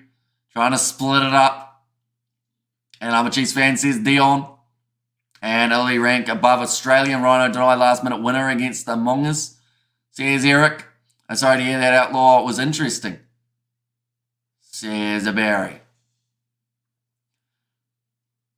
Okay, Makazole Mapimpi just getting told to calm down by the referee, but the original penalty did go the way of these Sharks. At the moment, the discipline of Ulster is letting them down big time here. Now, if you're the Sharks, I think that a 3-pointer is also a very good option because that will give you a lead by 8, but it looks like they want to kick for the corner. Have they done the maths to know that that would give them the lead by more than that 7-point margin? Or are they chasing a bonus point at this stage? They might feel confident enough across the try line twice more throughout the last 17 minutes of this game. Can we have Guinness and South Africa on top, on tap and in cans? Says Brian. And come on, the Sharks, please win, says Eddie. Kiwis, are you allowed to braai with wood in New Zealand? Says Dion. I know you're not allowed open fires at the moment due to how dry it is in New Zealand. In most regions, you actually have to have a permit before lighting a fire. But like normally they just have, you'd have a barbecue here in New Zealand, which I know isn't quite the same as a braai, but that's kind of our Kiwi equivalent. Now, Mongi Manumbi going to be going for this line-out throw. It's gone to Gubra Rubala. Looking for this rolling maul to start moving forward. Your scoreboard clock doesn't seem to be updating. Says Stefan. It's a little bit slow at times, isn't it? There we go. It's gone up to 66, even though we're only 64 minutes through. Nice attack and run from Ethan Hooker. And inside centre for the Sharks now after Bongi Omanambi. Trying to bust his way through Michael Lowry. Having to muscle up to stop him. There's a new advantage this time coming in favour of the Sharks. There was a high tackle from Ian Henderson. And it's a straight yellow card for Henderson there as well. Raul getting in his face. I don't think he needs to do that. Henderson was apologising. Now Vincent Tachuka. It's all breaking down now. Hume having a bit of a wrestle there with Vincent Tachuka. They're getting really face to face at the moment. Pushes him in the head. You've got to be careful doing that. Yep. Ben Whitehouse has just said it as well. He said, if you keep on doing that, I'm going to end up having to penalise you too. And Ulster can drown their sorrows after the game then. Oh, here comes a card. Someone check on Outlaw. Says Grant. Clear high tackle from... Oh. Okay.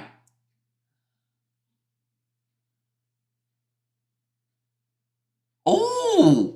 Ben Whitehouse, he has just said Ian Henderson's made a high tackle, so he's going to the bin. Someone's coming, number 20, that is Labuschagne. He's coming with a flying shoulder. If that connects, he's going to go to the bin. And while we're at it, James Hume and Vincent Tachuka are both going to be going to the bin for trying to fire up a situation that didn't need to be fired up. So Ben Whitehouse has taken no rubbish from the players. And else to come on, boys, says Andre Jacobs, I should say there. Now he has to run down the field to check the TMO. But if this shoulder connects from Labuschagne, he's going to be in just as much trouble as the man who threw the high shot in Henderson. I think they left, come back, Outlaw. Stairs, pads ablaze. And Charcoal and Weber is your friend, and 12 aside, says Jimbo. Yeah, it's getting towards that, or at least 13 on 13 for some of the remainder of this contest. There we go, Henderson. Oh, see, Henderson's one's not actually as bad as I thought it was. Clear high tackle. And Labuschagne tried to connect with him. Okay, no, they are saying it is going to be a high tackle from Ian Henderson. The Sharks don't throw this away. Says Barry. They're checking to see whether or not Labuschagne makes connection. Now, I don't think he does connect with the shoulder that he first attempted, which might save him from going to the bin here. So Ian Henderson makes the tackle. High, I should add. Then Labuschagne decides that he wants to go in for a flying shoulder on the ground. Doesn't quite connect, but went with the intent of connecting it to the head of Henderson. And holy smokes, there won't be any players left at this rate.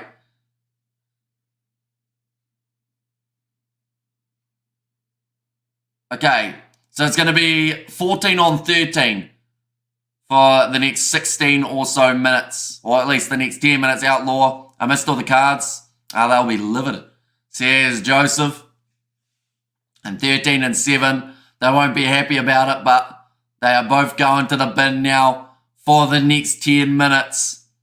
And Ian Henderson, of course, was the original man who made the high tackle. Ulster will win this game, I know, says Andre Jacobs, although they are now going to be playing with only 13 men on the field.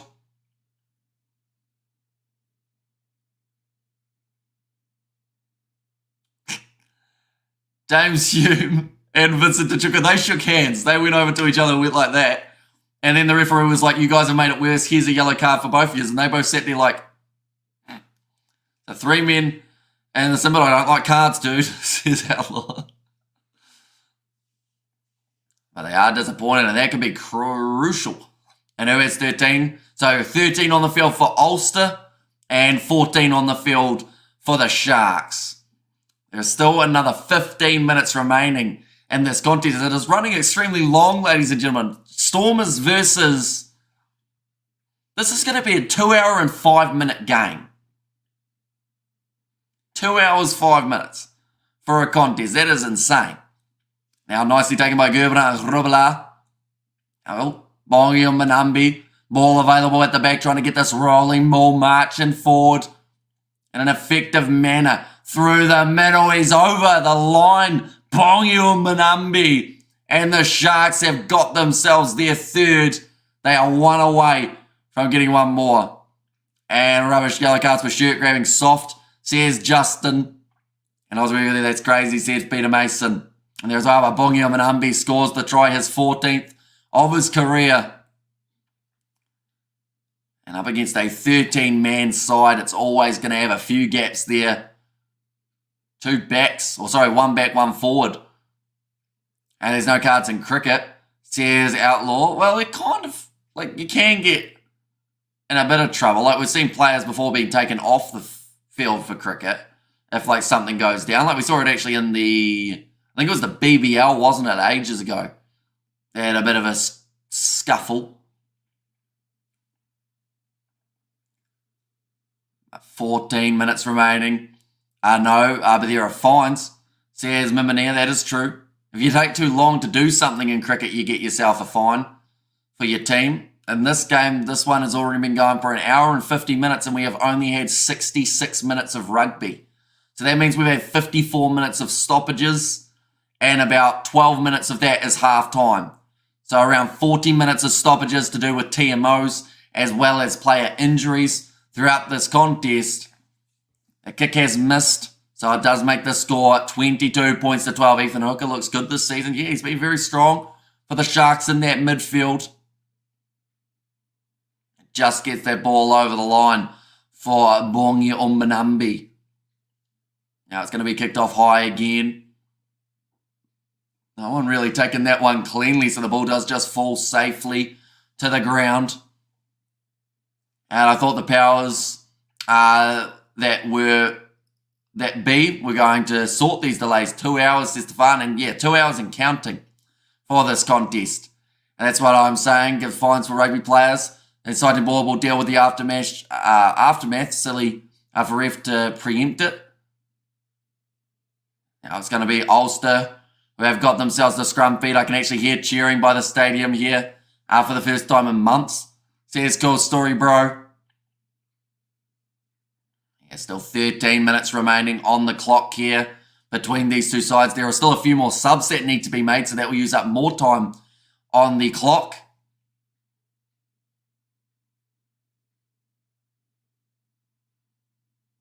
Or Ben Whitehouse just saying to a player, how long have you been playing rugby? You know you can do that. So obviously something happened in that last breakdown that some of the Sharks players did not agree with. And they are looking at giving 2 red cards, 20 minutes each, says Miminia.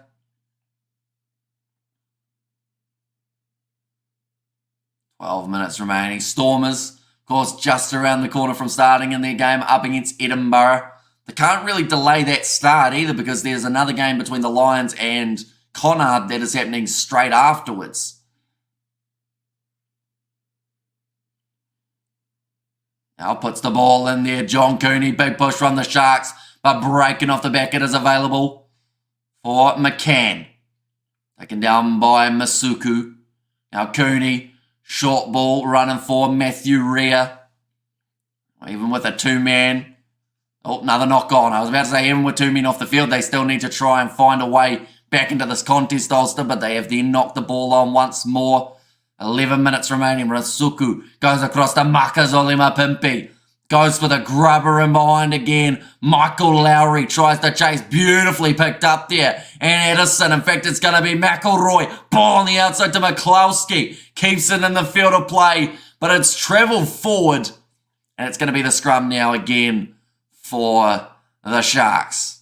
Are you going to do the Stormers live game, boss? Says Barry. We certainly are. Even though this game is running a lot later than it should, we are still going to be covering that Stormers versus Edinburgh game. It just may be that we start pretty much right on kickoff rather than the 5 minutes before, which we initially had. So instead of Reardon straight off the field, they can miss 40 minutes of the game, says Miminia. It's a game in Durban. It is indeed. They are looking to get themselves a big home win here for the Sharks. Thanks, boss, says Barry. No worries at all. And good result for the Bulls, says Outlaw. And what can try to do for Ulster? Well, it would put them within the 7 points.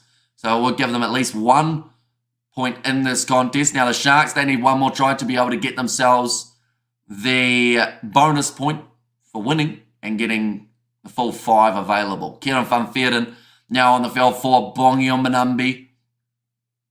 10 minutes away now from the end of this game. The Sharks have been told to speed up by Ben Whitehouse. What was the Bulls' result? They have not played as of yet, but I believe they were referring to the fact that with Ulster going down and not getting themselves those extra points, it's going to benefit a lot of the South African sides if the Sharks can pull off a win here. 2 halves of 40 minutes and 3 rounds of boxing of 3 minutes each, says Jimbo. It's going to be kicked off from Jaden Hendrickse from inside of his 22. Running up the field was Keita, but he misses a tackle on Michael Lowry. Cutting inwards, Vincent Koch making the tackle there. Good to hear from you. Are you still out in the Middle East, Grant?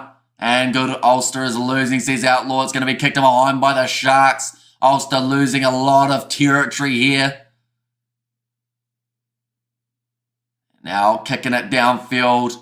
Looking for the touchline, doesn't find it. And this is where Keita will be able to fire back with a good run of his own. But the ball is stolen by Ulster. Seems like it's starting to get a little bit loose and a bit scrappy out there on the field. And not just because we're seeing 14 versus 13. Andrew Warwick hits it up again. That will be the replacement tight here. Prop Scott Wilson, but the penalty goes the way of the Sharks. Look like Sharks are home dry. How is starting Edinburgh in the next match?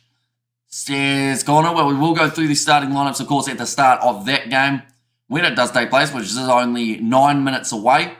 But for now, we have got still another 8 minutes remaining of this contest, although Edinburgh are missing a few of their main starters that we are used to seeing. It looks like Masuku now will be able to kick this ball towards the touchline. And Sharks discipline joy. Here's Helen Howe. All ready to kick this one out. Masuku looking to get some good distance on it. And he's done just that. It will be 5 meters out from the line now. An opportunity for the Sharks to add to their try-scoring tally. They have currently got themselves 3.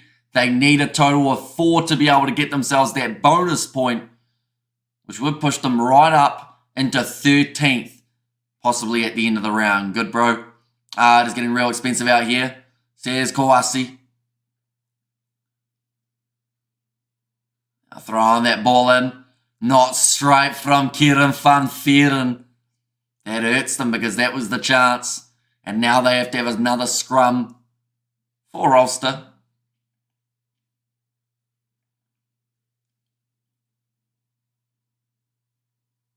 All right, sounds like they actually want to go with the line out here.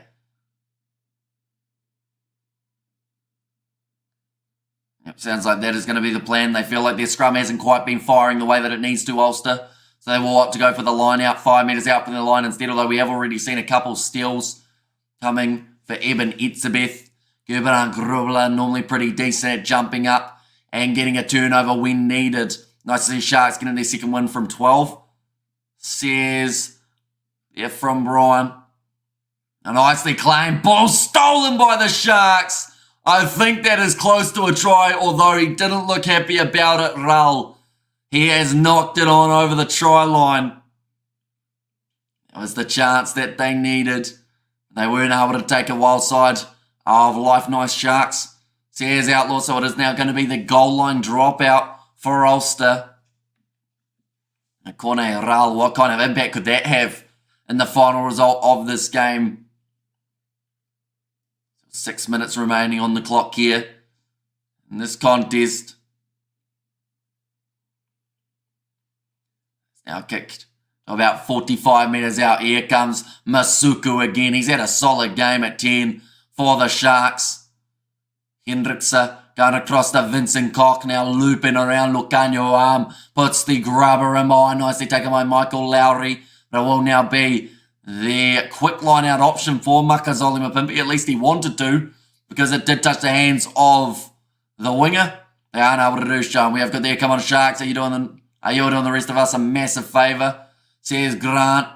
They are just showing the replay of Raul dropping that ball as he went to put it down. I was extremely frustrated about it. Once again, we have got time off. That now ticks over to a 2-hour match between these two sides, ladies and gentlemen, and we have still got another 5 minutes remaining in this contest. Kieran van Veeren to throw this ball in. Gone over the top, nicely slapped back by Labaskachny. Now Machazoli Mapimpi trying to drag Matthew Real with him. It's become a rolling maul. They do have to try and find a way of getting this out. The ball is now available. Hendrikse goes across to Gurbrand Rubler. They got the bonus point try up their sleeves here. The Sharks in the final moments. Vincent Koch dragged down by Matthew Rea. Made a lot of tackles since making his way onto the field. Vincent Tachuka back out there after his yellow card. Here comes Raal. Getting close. 2 metres from the try line. Hendrikse across to Pepsi Buthelezi. She ended up running into the back of Vincent Tachuka. Now Oxneshea, the big man. Stopped again. Short of the line. Vincent Koch. Tackled by Izzy Cormack. And the clock needs an overall. Says Stefan. Gurbrand Rubler. 4 minutes left now. Hendrikse goes across. Middle of the park. Francois Finta doesn't get over. Here comes. No, it's another knock on for Vincent Tachuka. And now wrestled down Ulster. They are still 5 metres from their line and they will have another scrum. Things are looking good, says Barry, although they need to look better for the Sharks. They need one more try to get their bonus point. And they just can't quite get over the line. That is twice that they've knocked the ball on just out from their own try line. Or just out from the opposition try line, I should say. For that one, but anyone who is new to the channel, of course, be sure to leave a like and subscribe. It is greatly appreciated. You all tuning in for this live stream. And of course, as soon as this one is over, we are transferring straight over to Stormers versus Edinburgh. We will have no break in between, straight into that next live stream. So if you are new, of course, be sure to hit that subscribe button. Michael Lowry just getting a bit of a drink there as well. Trying to keep refreshed.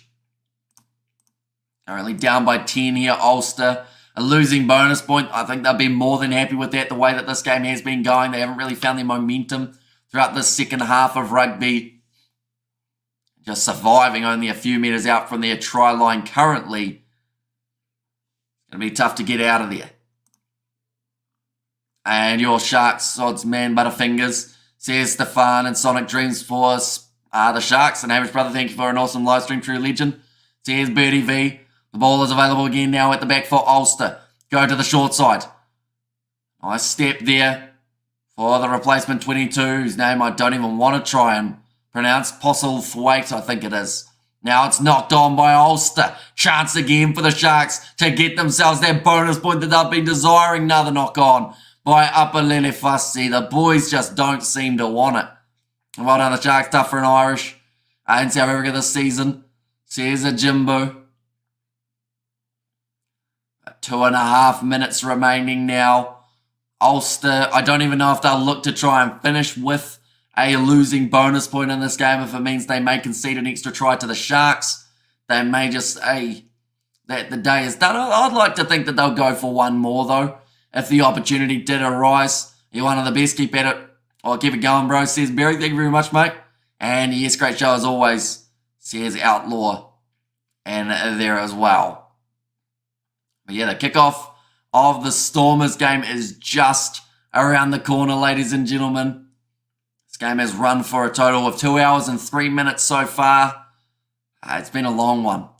But the Sharks looking to get themselves their second victory of their URC season. Ball's going to be fed in now for Ulster. And they do get that ball in. And right, you mean us having no money and we're above the millionaires? I can't buy a team, says Fleshin. Oh, Jaden Hendrikse trying to get that turnover. Ben Whitehouse says that it's completely fine the way that he was approaching that ball. Now short ball. Izzy Cormack gets the pass away. This game's not over yet. If Ulster score now, they still have time on the clock left for perhaps one more. But it's bounced out the back. Now Michael Lowry. Ball on the outside. Nah, he's in touch. He ran out of space there on the wing. What we're quickly going to do, ladies and gentlemen, as well, we're going to get ready to set up that next live stream so that we can go straight over to it as soon as it takes place. We're going to exactly fleshing all your own fault. We'll go sport. We will go to this one as well. Watch from live. And we'll go like that. How close are they to starting for the Stormers? Edinburgh, it looks like they've still got cinematics at the moment. I don't think they would start this game without the Sharks game coming to a close first. That is one bonus that we have got in the scenario. So as soon as this one is over, like I mentioned, we are going to be transferring straight over to that next live stream, ladies and gents. They're just now making their way out of the tunnel for Edinburgh and the Stormers. And of course, WP now bringing up a massive milestone game and that contest. But now 15 seconds remaining in this contest. Ulster on attack, trying the cross kick. Does stay in the field of play. Now booting it in mind for McElroy. Hume was waiting for it to sit up, but look, Kanyuama's back there to be able to clean it up. 1 second remaining. The full-time siren is about to sound. Do the Sharks want one last attack? Or are they going to put it into touch? It looks like they're going for a couple more phases. Hendricks, he boots it into touch, and that will be the end of the game. They don't try for the bonus point, but they do get themselves the victory. 22 points to 12. We are now transferring straight over to that next stream, ladies and gentlemen, so we will see you all in a very, very short moment.